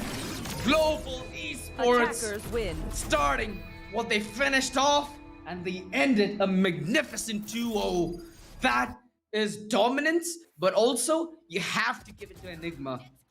So circumstantial was his best of 3 that if some off situations could have gone the other way, we might be looking at a map 3. But ladies and gentlemen, there's only one that could be won, and that has to go to Global Esports. Homework looked to be neat. Their preparation was apt for whatever they needed to reply Enigma with. And Enigma, I have a lot of questions that I want to ask them, especially on that defense duty, that A-side defense where RVK gave away that first kill on so many occasions. Global Esports, they made them sweat, they made them break, but I feel like it wasn't that comfortable of a scene for Global Esports as well. In all honesty, even though the scoreline in Bind suggests that it would have been an easier game for Global Esports, considering those 1 versus 1s, considering those 1 versus 2s, where things could have instantly swapped around. Not to mention the ace coming in from, lightning fast, the quad kill coming in from SK Rossi on that bonus And to secure skills. it. So there was a lot of things that went Global Esports' way, and that's just the turn and tail of Valorant, right? Quickly head to the highlights, because again, like the game prior, it doesn't seem like we're gonna have any shortage of these by the end of the tournament. Oh, we've already had tons of them all over uploaded on the Esports Club social media as well. So if you don't want to miss any of these highlights, you want to relive them as well, make sure you follow them on Instagram and Twitter. As for now, we will still be reliving these moments. And the players surely will be, especially the players of Global Esports, because they know this was a major obstacle. And now they can have an hour break, because at 5 p.m. then starts the game of Morph Impact, and that is going to be a pretty interesting game as well, because from what we can see, Morph Impact, Fallen 5 as well, both of the teams are looking very potent. But so far these were two equally matched teams. Looking at the scores of this map, yes, I know it was a 2-0 BO3, it didn't go to a decider map and stuff, but if you look just deep enough, just a layer beneath that, into how the maps went, it was extremely close. And OG, I have to agree with you 100% certainly that had it been a different case for certain rounds, we would have been seeing an entirely different result. Perhaps even a 2-0 favoring Enigma could have happened. But no, Global Esports, in this case as well, they maintained that lead. They were down 5-7. They made the comeback in the second half and then they started winning. The first half wasn't easy for them. They had those 4 rounds, but then Enigma started winning and winning and winning, and there was no stopping them. And at least for the attack of Enigma, they were looking very strong. This clutch as well. 1 HP on raw fuel, and he got both those headshots. Even afterwards, this was a pretty influential round that I believe Global took for themselves. Even though Enigma had the man advantage, he has skills. Just from this one corner, the triple kill that he got, that was the second, and with 5 bullets, the third, the spike dropped, and then the life dropped for Anti. Yeah, regardless what the result is, I think you need to give the credit where credit is due. Enigma, they really, really came close to it. You've been mentioning on the fact Yeah. that, they've been looking very good for the past few months. They've even beaten Global Esports on a couple of occasions. You couldn't have asked it to get closer than this. Maybe you could have asked for a map 3. That would have been fair in your case. But, in terms of pure points alone, in terms of how both these maps went, it came very close to the wire, and we got to see a lot of hero plays that influenced the final outcome of this game, which is, after all, Global Esports going 2-0. Hellranger, Lightning Fast, Kappa, Skills, and SK Rossi, the entire crew delivering brilliance when it was required of them. Like, look at the amount of clutches that Hellranger has had in this map alone. The pistol round being the most influential of the lot due to the fact that it gave Global Esports that early momentum. And both these teams, they have very beloved players in the Indian community, and sometimes you can't help to be the fan of one and not the other, right? Well, if you want to show your love, show your love. The love should be given. Don't hate on the others. Hate the player, not the game. In fact, don't hate the player as well this time around. Whew. I just feel like with this lobby in specific, all 10 players were in very dicey situations throughout the entire course of the game. The clips, Yeah. the montage reels, whatever you see, they're in very, very sweaty circumstances and sweaty situations. And one of the most sweatiest ones was this Lightning Fast's ace to send Enigma packing, out of the tournament, because right now Global Esports fighting for their tournament lives in the lower bracket. Yeah, and now 1 versus 2. He got the kill against Anti, then with the classic onto raw fuel headshot, and the celebration as well. That is the priceless moment for me. But for the side of Global Esports, after this as well, easy pickings. Enigma were trying, and this 1v2 could have gone the way of raw fuel, but the double peak, then 11 rounds. what And I love. let's look at the shot. Beautiful shot from Rossi. Cheeky little bugger. True. Yeah, I always love the rat scope that Rossi goes for. Something that's very, very hard to play against, especially online, with there being that slightest delay in terms of when that angle comes into your vision. Process. It's so, so hard, especially when you're going to be on the defender side, right? Because there's that slight attacker's advantage, the peeker's advantage, as they do dub it. Whew, very sweaty. At the end of the day, Global Esports are the representatives for India in this tournament as they keep the Indian hope alive and they keep it running. Global Esports, I Yeah, feel like it's with true. this 2-0, they've at least made that statement saying that we're here to win it, we're in it, and anybody here, they're gonna be having just the slightest of sweats. Like you said, with our matchup at 5 p.m., all the teams are going to be looking through what's going to happen today, what the counterplay looks like, what the game plan looks like. I think for Global Esports, the game plan was pretty one-dimensional when it comes to Enigma, and vice versa as well. When it came to Enigma on their defense, they more or less preferred to play passive and allow Global Esports aggression punish them. And on the other side, Global Esports, not only were they able to pull off multiple hero clutches and hero plays, which normally shouldn't be expected if you're an in-game leader and you're making a strat, but they also were able to make sure that they had the numbers when it counted the most, that they had discipline guiding their way when it counted the most. So yeah, Kappa, even though he has only 6 kills in the match prior, you can't take away from what he's done for the team. Those Shocktars on the defense were phenomenal at keeping them at bay, and the utility from Global Esports seems pitch perfect for Enigma Gaming.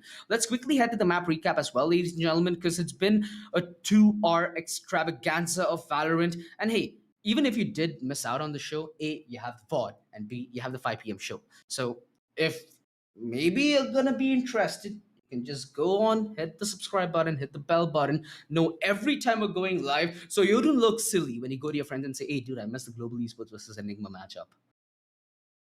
So, step one, have friends and talk. Okay. Never mind. For map one, for map one and map two, yeah, global esports domination from their side, but yet again, if we have a look at the scores, 13-10, 13-8, these weren't one-sided wins. Bind. One can make the argument that 13-8 isn't that close, but honestly, no. Enigma were looking very close. Very soon, having a look at the brackets, had a single 2-3 rounds change, we could have seen that it would have been Enigma moving on over to the lower brackets instead of Global Esports. But with how things stand in this reality, Global Esports with that 2-0 win, like you said, OG, they are the only South Asian team remaining. Team Exploit eliminated by Global as well. FS Esports eliminated by Fallen 5. Global eliminate the second South Asian team, and now they move on over into the lower bracket semi-finals, facing off against the winners of Morph Impact against Fallen 5. They will be, and that will be a 5 p.m. matchup. They'll be the participants. Meanwhile, tomorrow we'll have Action PH up against Alter Ego as well. Now that is an exciting affair, because so far Action PH have not dropped a single map. Alter Ego lost one map to FS Esports. That was the map of Ascent. Other than that, Alter Ego, Action PH, flawless run so far, but one of them will be pushed down into the lower bracket finals. So a lot of interesting things will happen, but we have to wait for tomorrow for all of that. For today, we still have Morph Impact versus Fallen 5, don't we? We do, man, and it's gonna be an absolute delight. I'm gonna quickly get some tea, gonna get some popcorn, gonna enjoy my evening because it looks to be a Valorant extravaganza is what we have on our hands. This first game, sure, it could have gone it could have gone all the way to the third map, but I feel like at least in terms of entertainment, we got a lot of clips, a lot of memes, and a lot of nice plays that we can take home. Now we have Morph Impact versus Fallen towards 5 o'clock, like you said. So the interesting fact is, Morph Impact were actually sent down here by Action PH, and Action PH also sent down Global Esports. So for both these teams, if they're able to make this work, they're going to be potentially fighting for a chance where they can get their revenge. And well, like Red Bull, revenge tastes oh so sweet. Absolutely. And what, doesn't taste sweet, but sounds very sweet as well and very nice are, the mechanical keyboards and the mouse and the mice that Cosmic Byte provide for all of us. So down in the description as well, durable, affordable, and absolutely stunning peripherals. And if you're looking for far better peripherals as well, to essentially enjoy your game and, laptops to play on, well, what better than 11th gen Core i5, i7, i9 processors from Intel, making sure you run every single game anytime you want, especially with great battery life, integrated graphics as well. Having the entire workstation with you for work and for gaming, Intel is the way to go. But for now, this is our way to go as well, and this is our time to go, OG. We've enjoyed our stay with this BO3, but don't worry everyone, keep watching. Make sure you subscribe to the Esports Club channel. Make sure you tune in at 5 p.m. to the next stream of Morph Impact. It is going to be absolutely amazing. They will be facing off against Fallen 5, both these teams, Indonesia and Philippines, fighting off against each other. Very interesting. But for now, thank you everyone for watching. This has been Intel Presents the Esports Club Challenger Series powered by Cosmic Byte. I'm CC alongside OG, and we'll be signing off. Take care. Bye-bye. Hey guys, this is Raka and welcome to the Streamer Reviews, where gaming streamers gonna review the best new gaming laptops in the market. And today we are looking at the Intel powered Asus ROG Zephyrus S17, a laptop which stands for its amazing multitasking capabilities. As a streamer, I need my system to stream, game, record all at the same time. Having tested it, I'm quite thrilled that this laptop can actually handle it. And if you're wondering how, it is all thanks to the 11th gen Intel Core i9 processor, which gives your laptop a desktop caliber performance. With 8 cores, 16 threads and Intel Turbo Boost Max technology 3.0, it is capable of running several tasks without worrying about bottlenecks. So multitasking also leads to some heating issues, but luckily the S17 has its active aerodynamic system plus, which improves the airflow and enables long hours of streaming while keeping it cool. While choosing for a laptop, I also look for fast connectivity options for my accessories such as Stream Deck and capture card. But thankfully, the S70's Intel Thunderbolt 4 is very sorted in this regard. This one port lets me connect to all my accessories easily thanks to its blazing fast bandwidth speed up to 40 Gbps. Overall, I think the Asus Zephyrus S17 is a great laptop for streamers, gamers, or anyone with the similar needs. So what are you waiting for? Bring yours home today.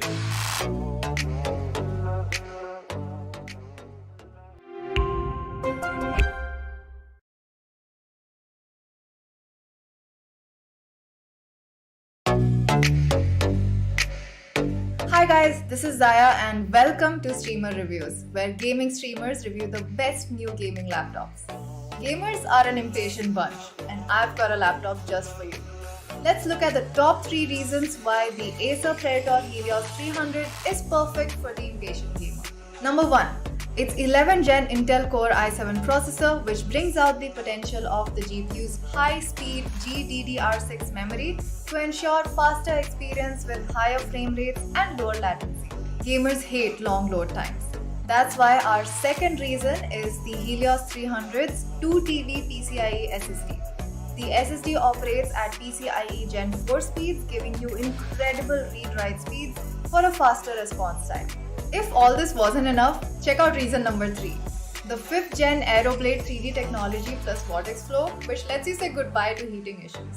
Shout out to the Predator Sense dashboard, which lets you monitor your system, overclock, and customize everything instantly from one place. I think it's clear that this system is geared for super fast results. Get your Acer Helios 300 powered by 11th Gen Intel Core processor now.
And every moment counts, baby, I don't wanna miss a thing.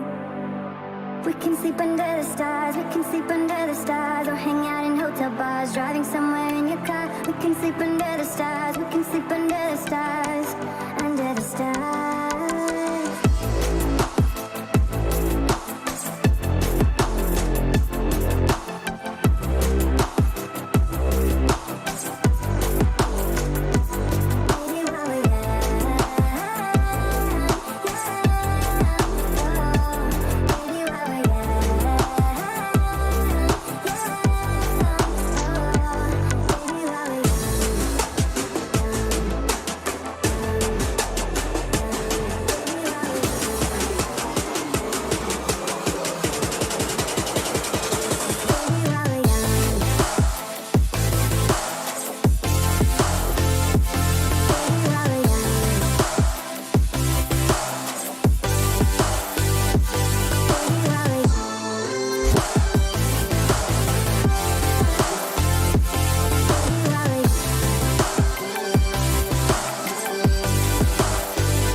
Let's make the most of this night. Come on, baby, take my hand.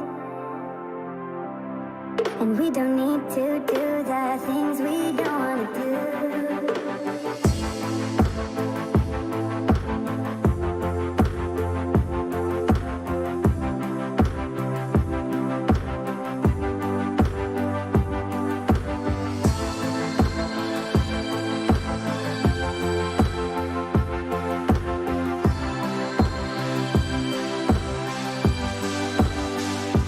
Baby, while we're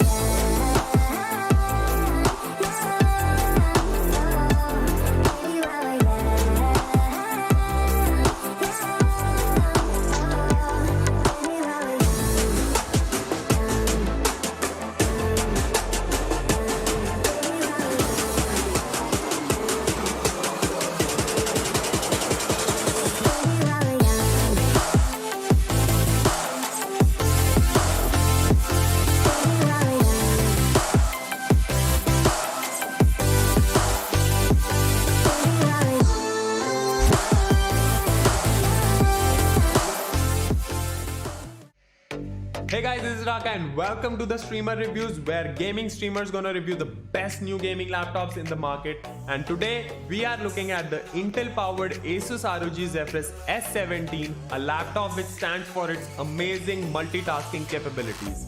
As a streamer, I need my system to stream, game, record all at the same time. Having tested it, I'm quite thrilled that this laptop can actually handle it.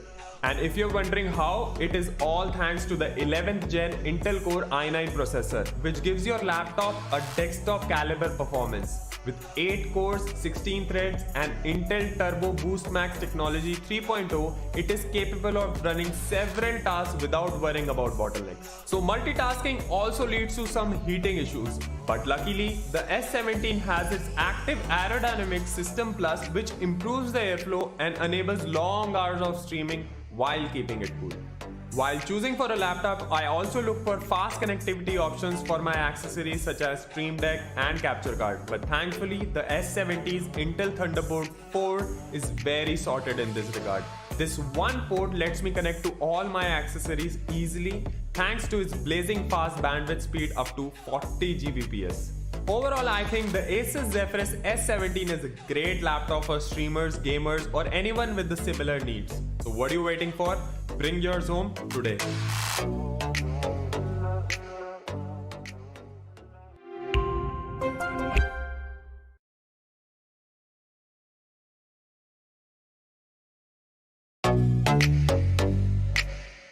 Hi guys, this is Zaya and welcome to Streamer Reviews, where gaming streamers review the best new gaming laptops. Gamers are an impatient bunch, and I've got a laptop just for you. Let's look at the top 3 reasons why the Acer Predator Helios 300 is perfect for the impatient gamer. Number 1.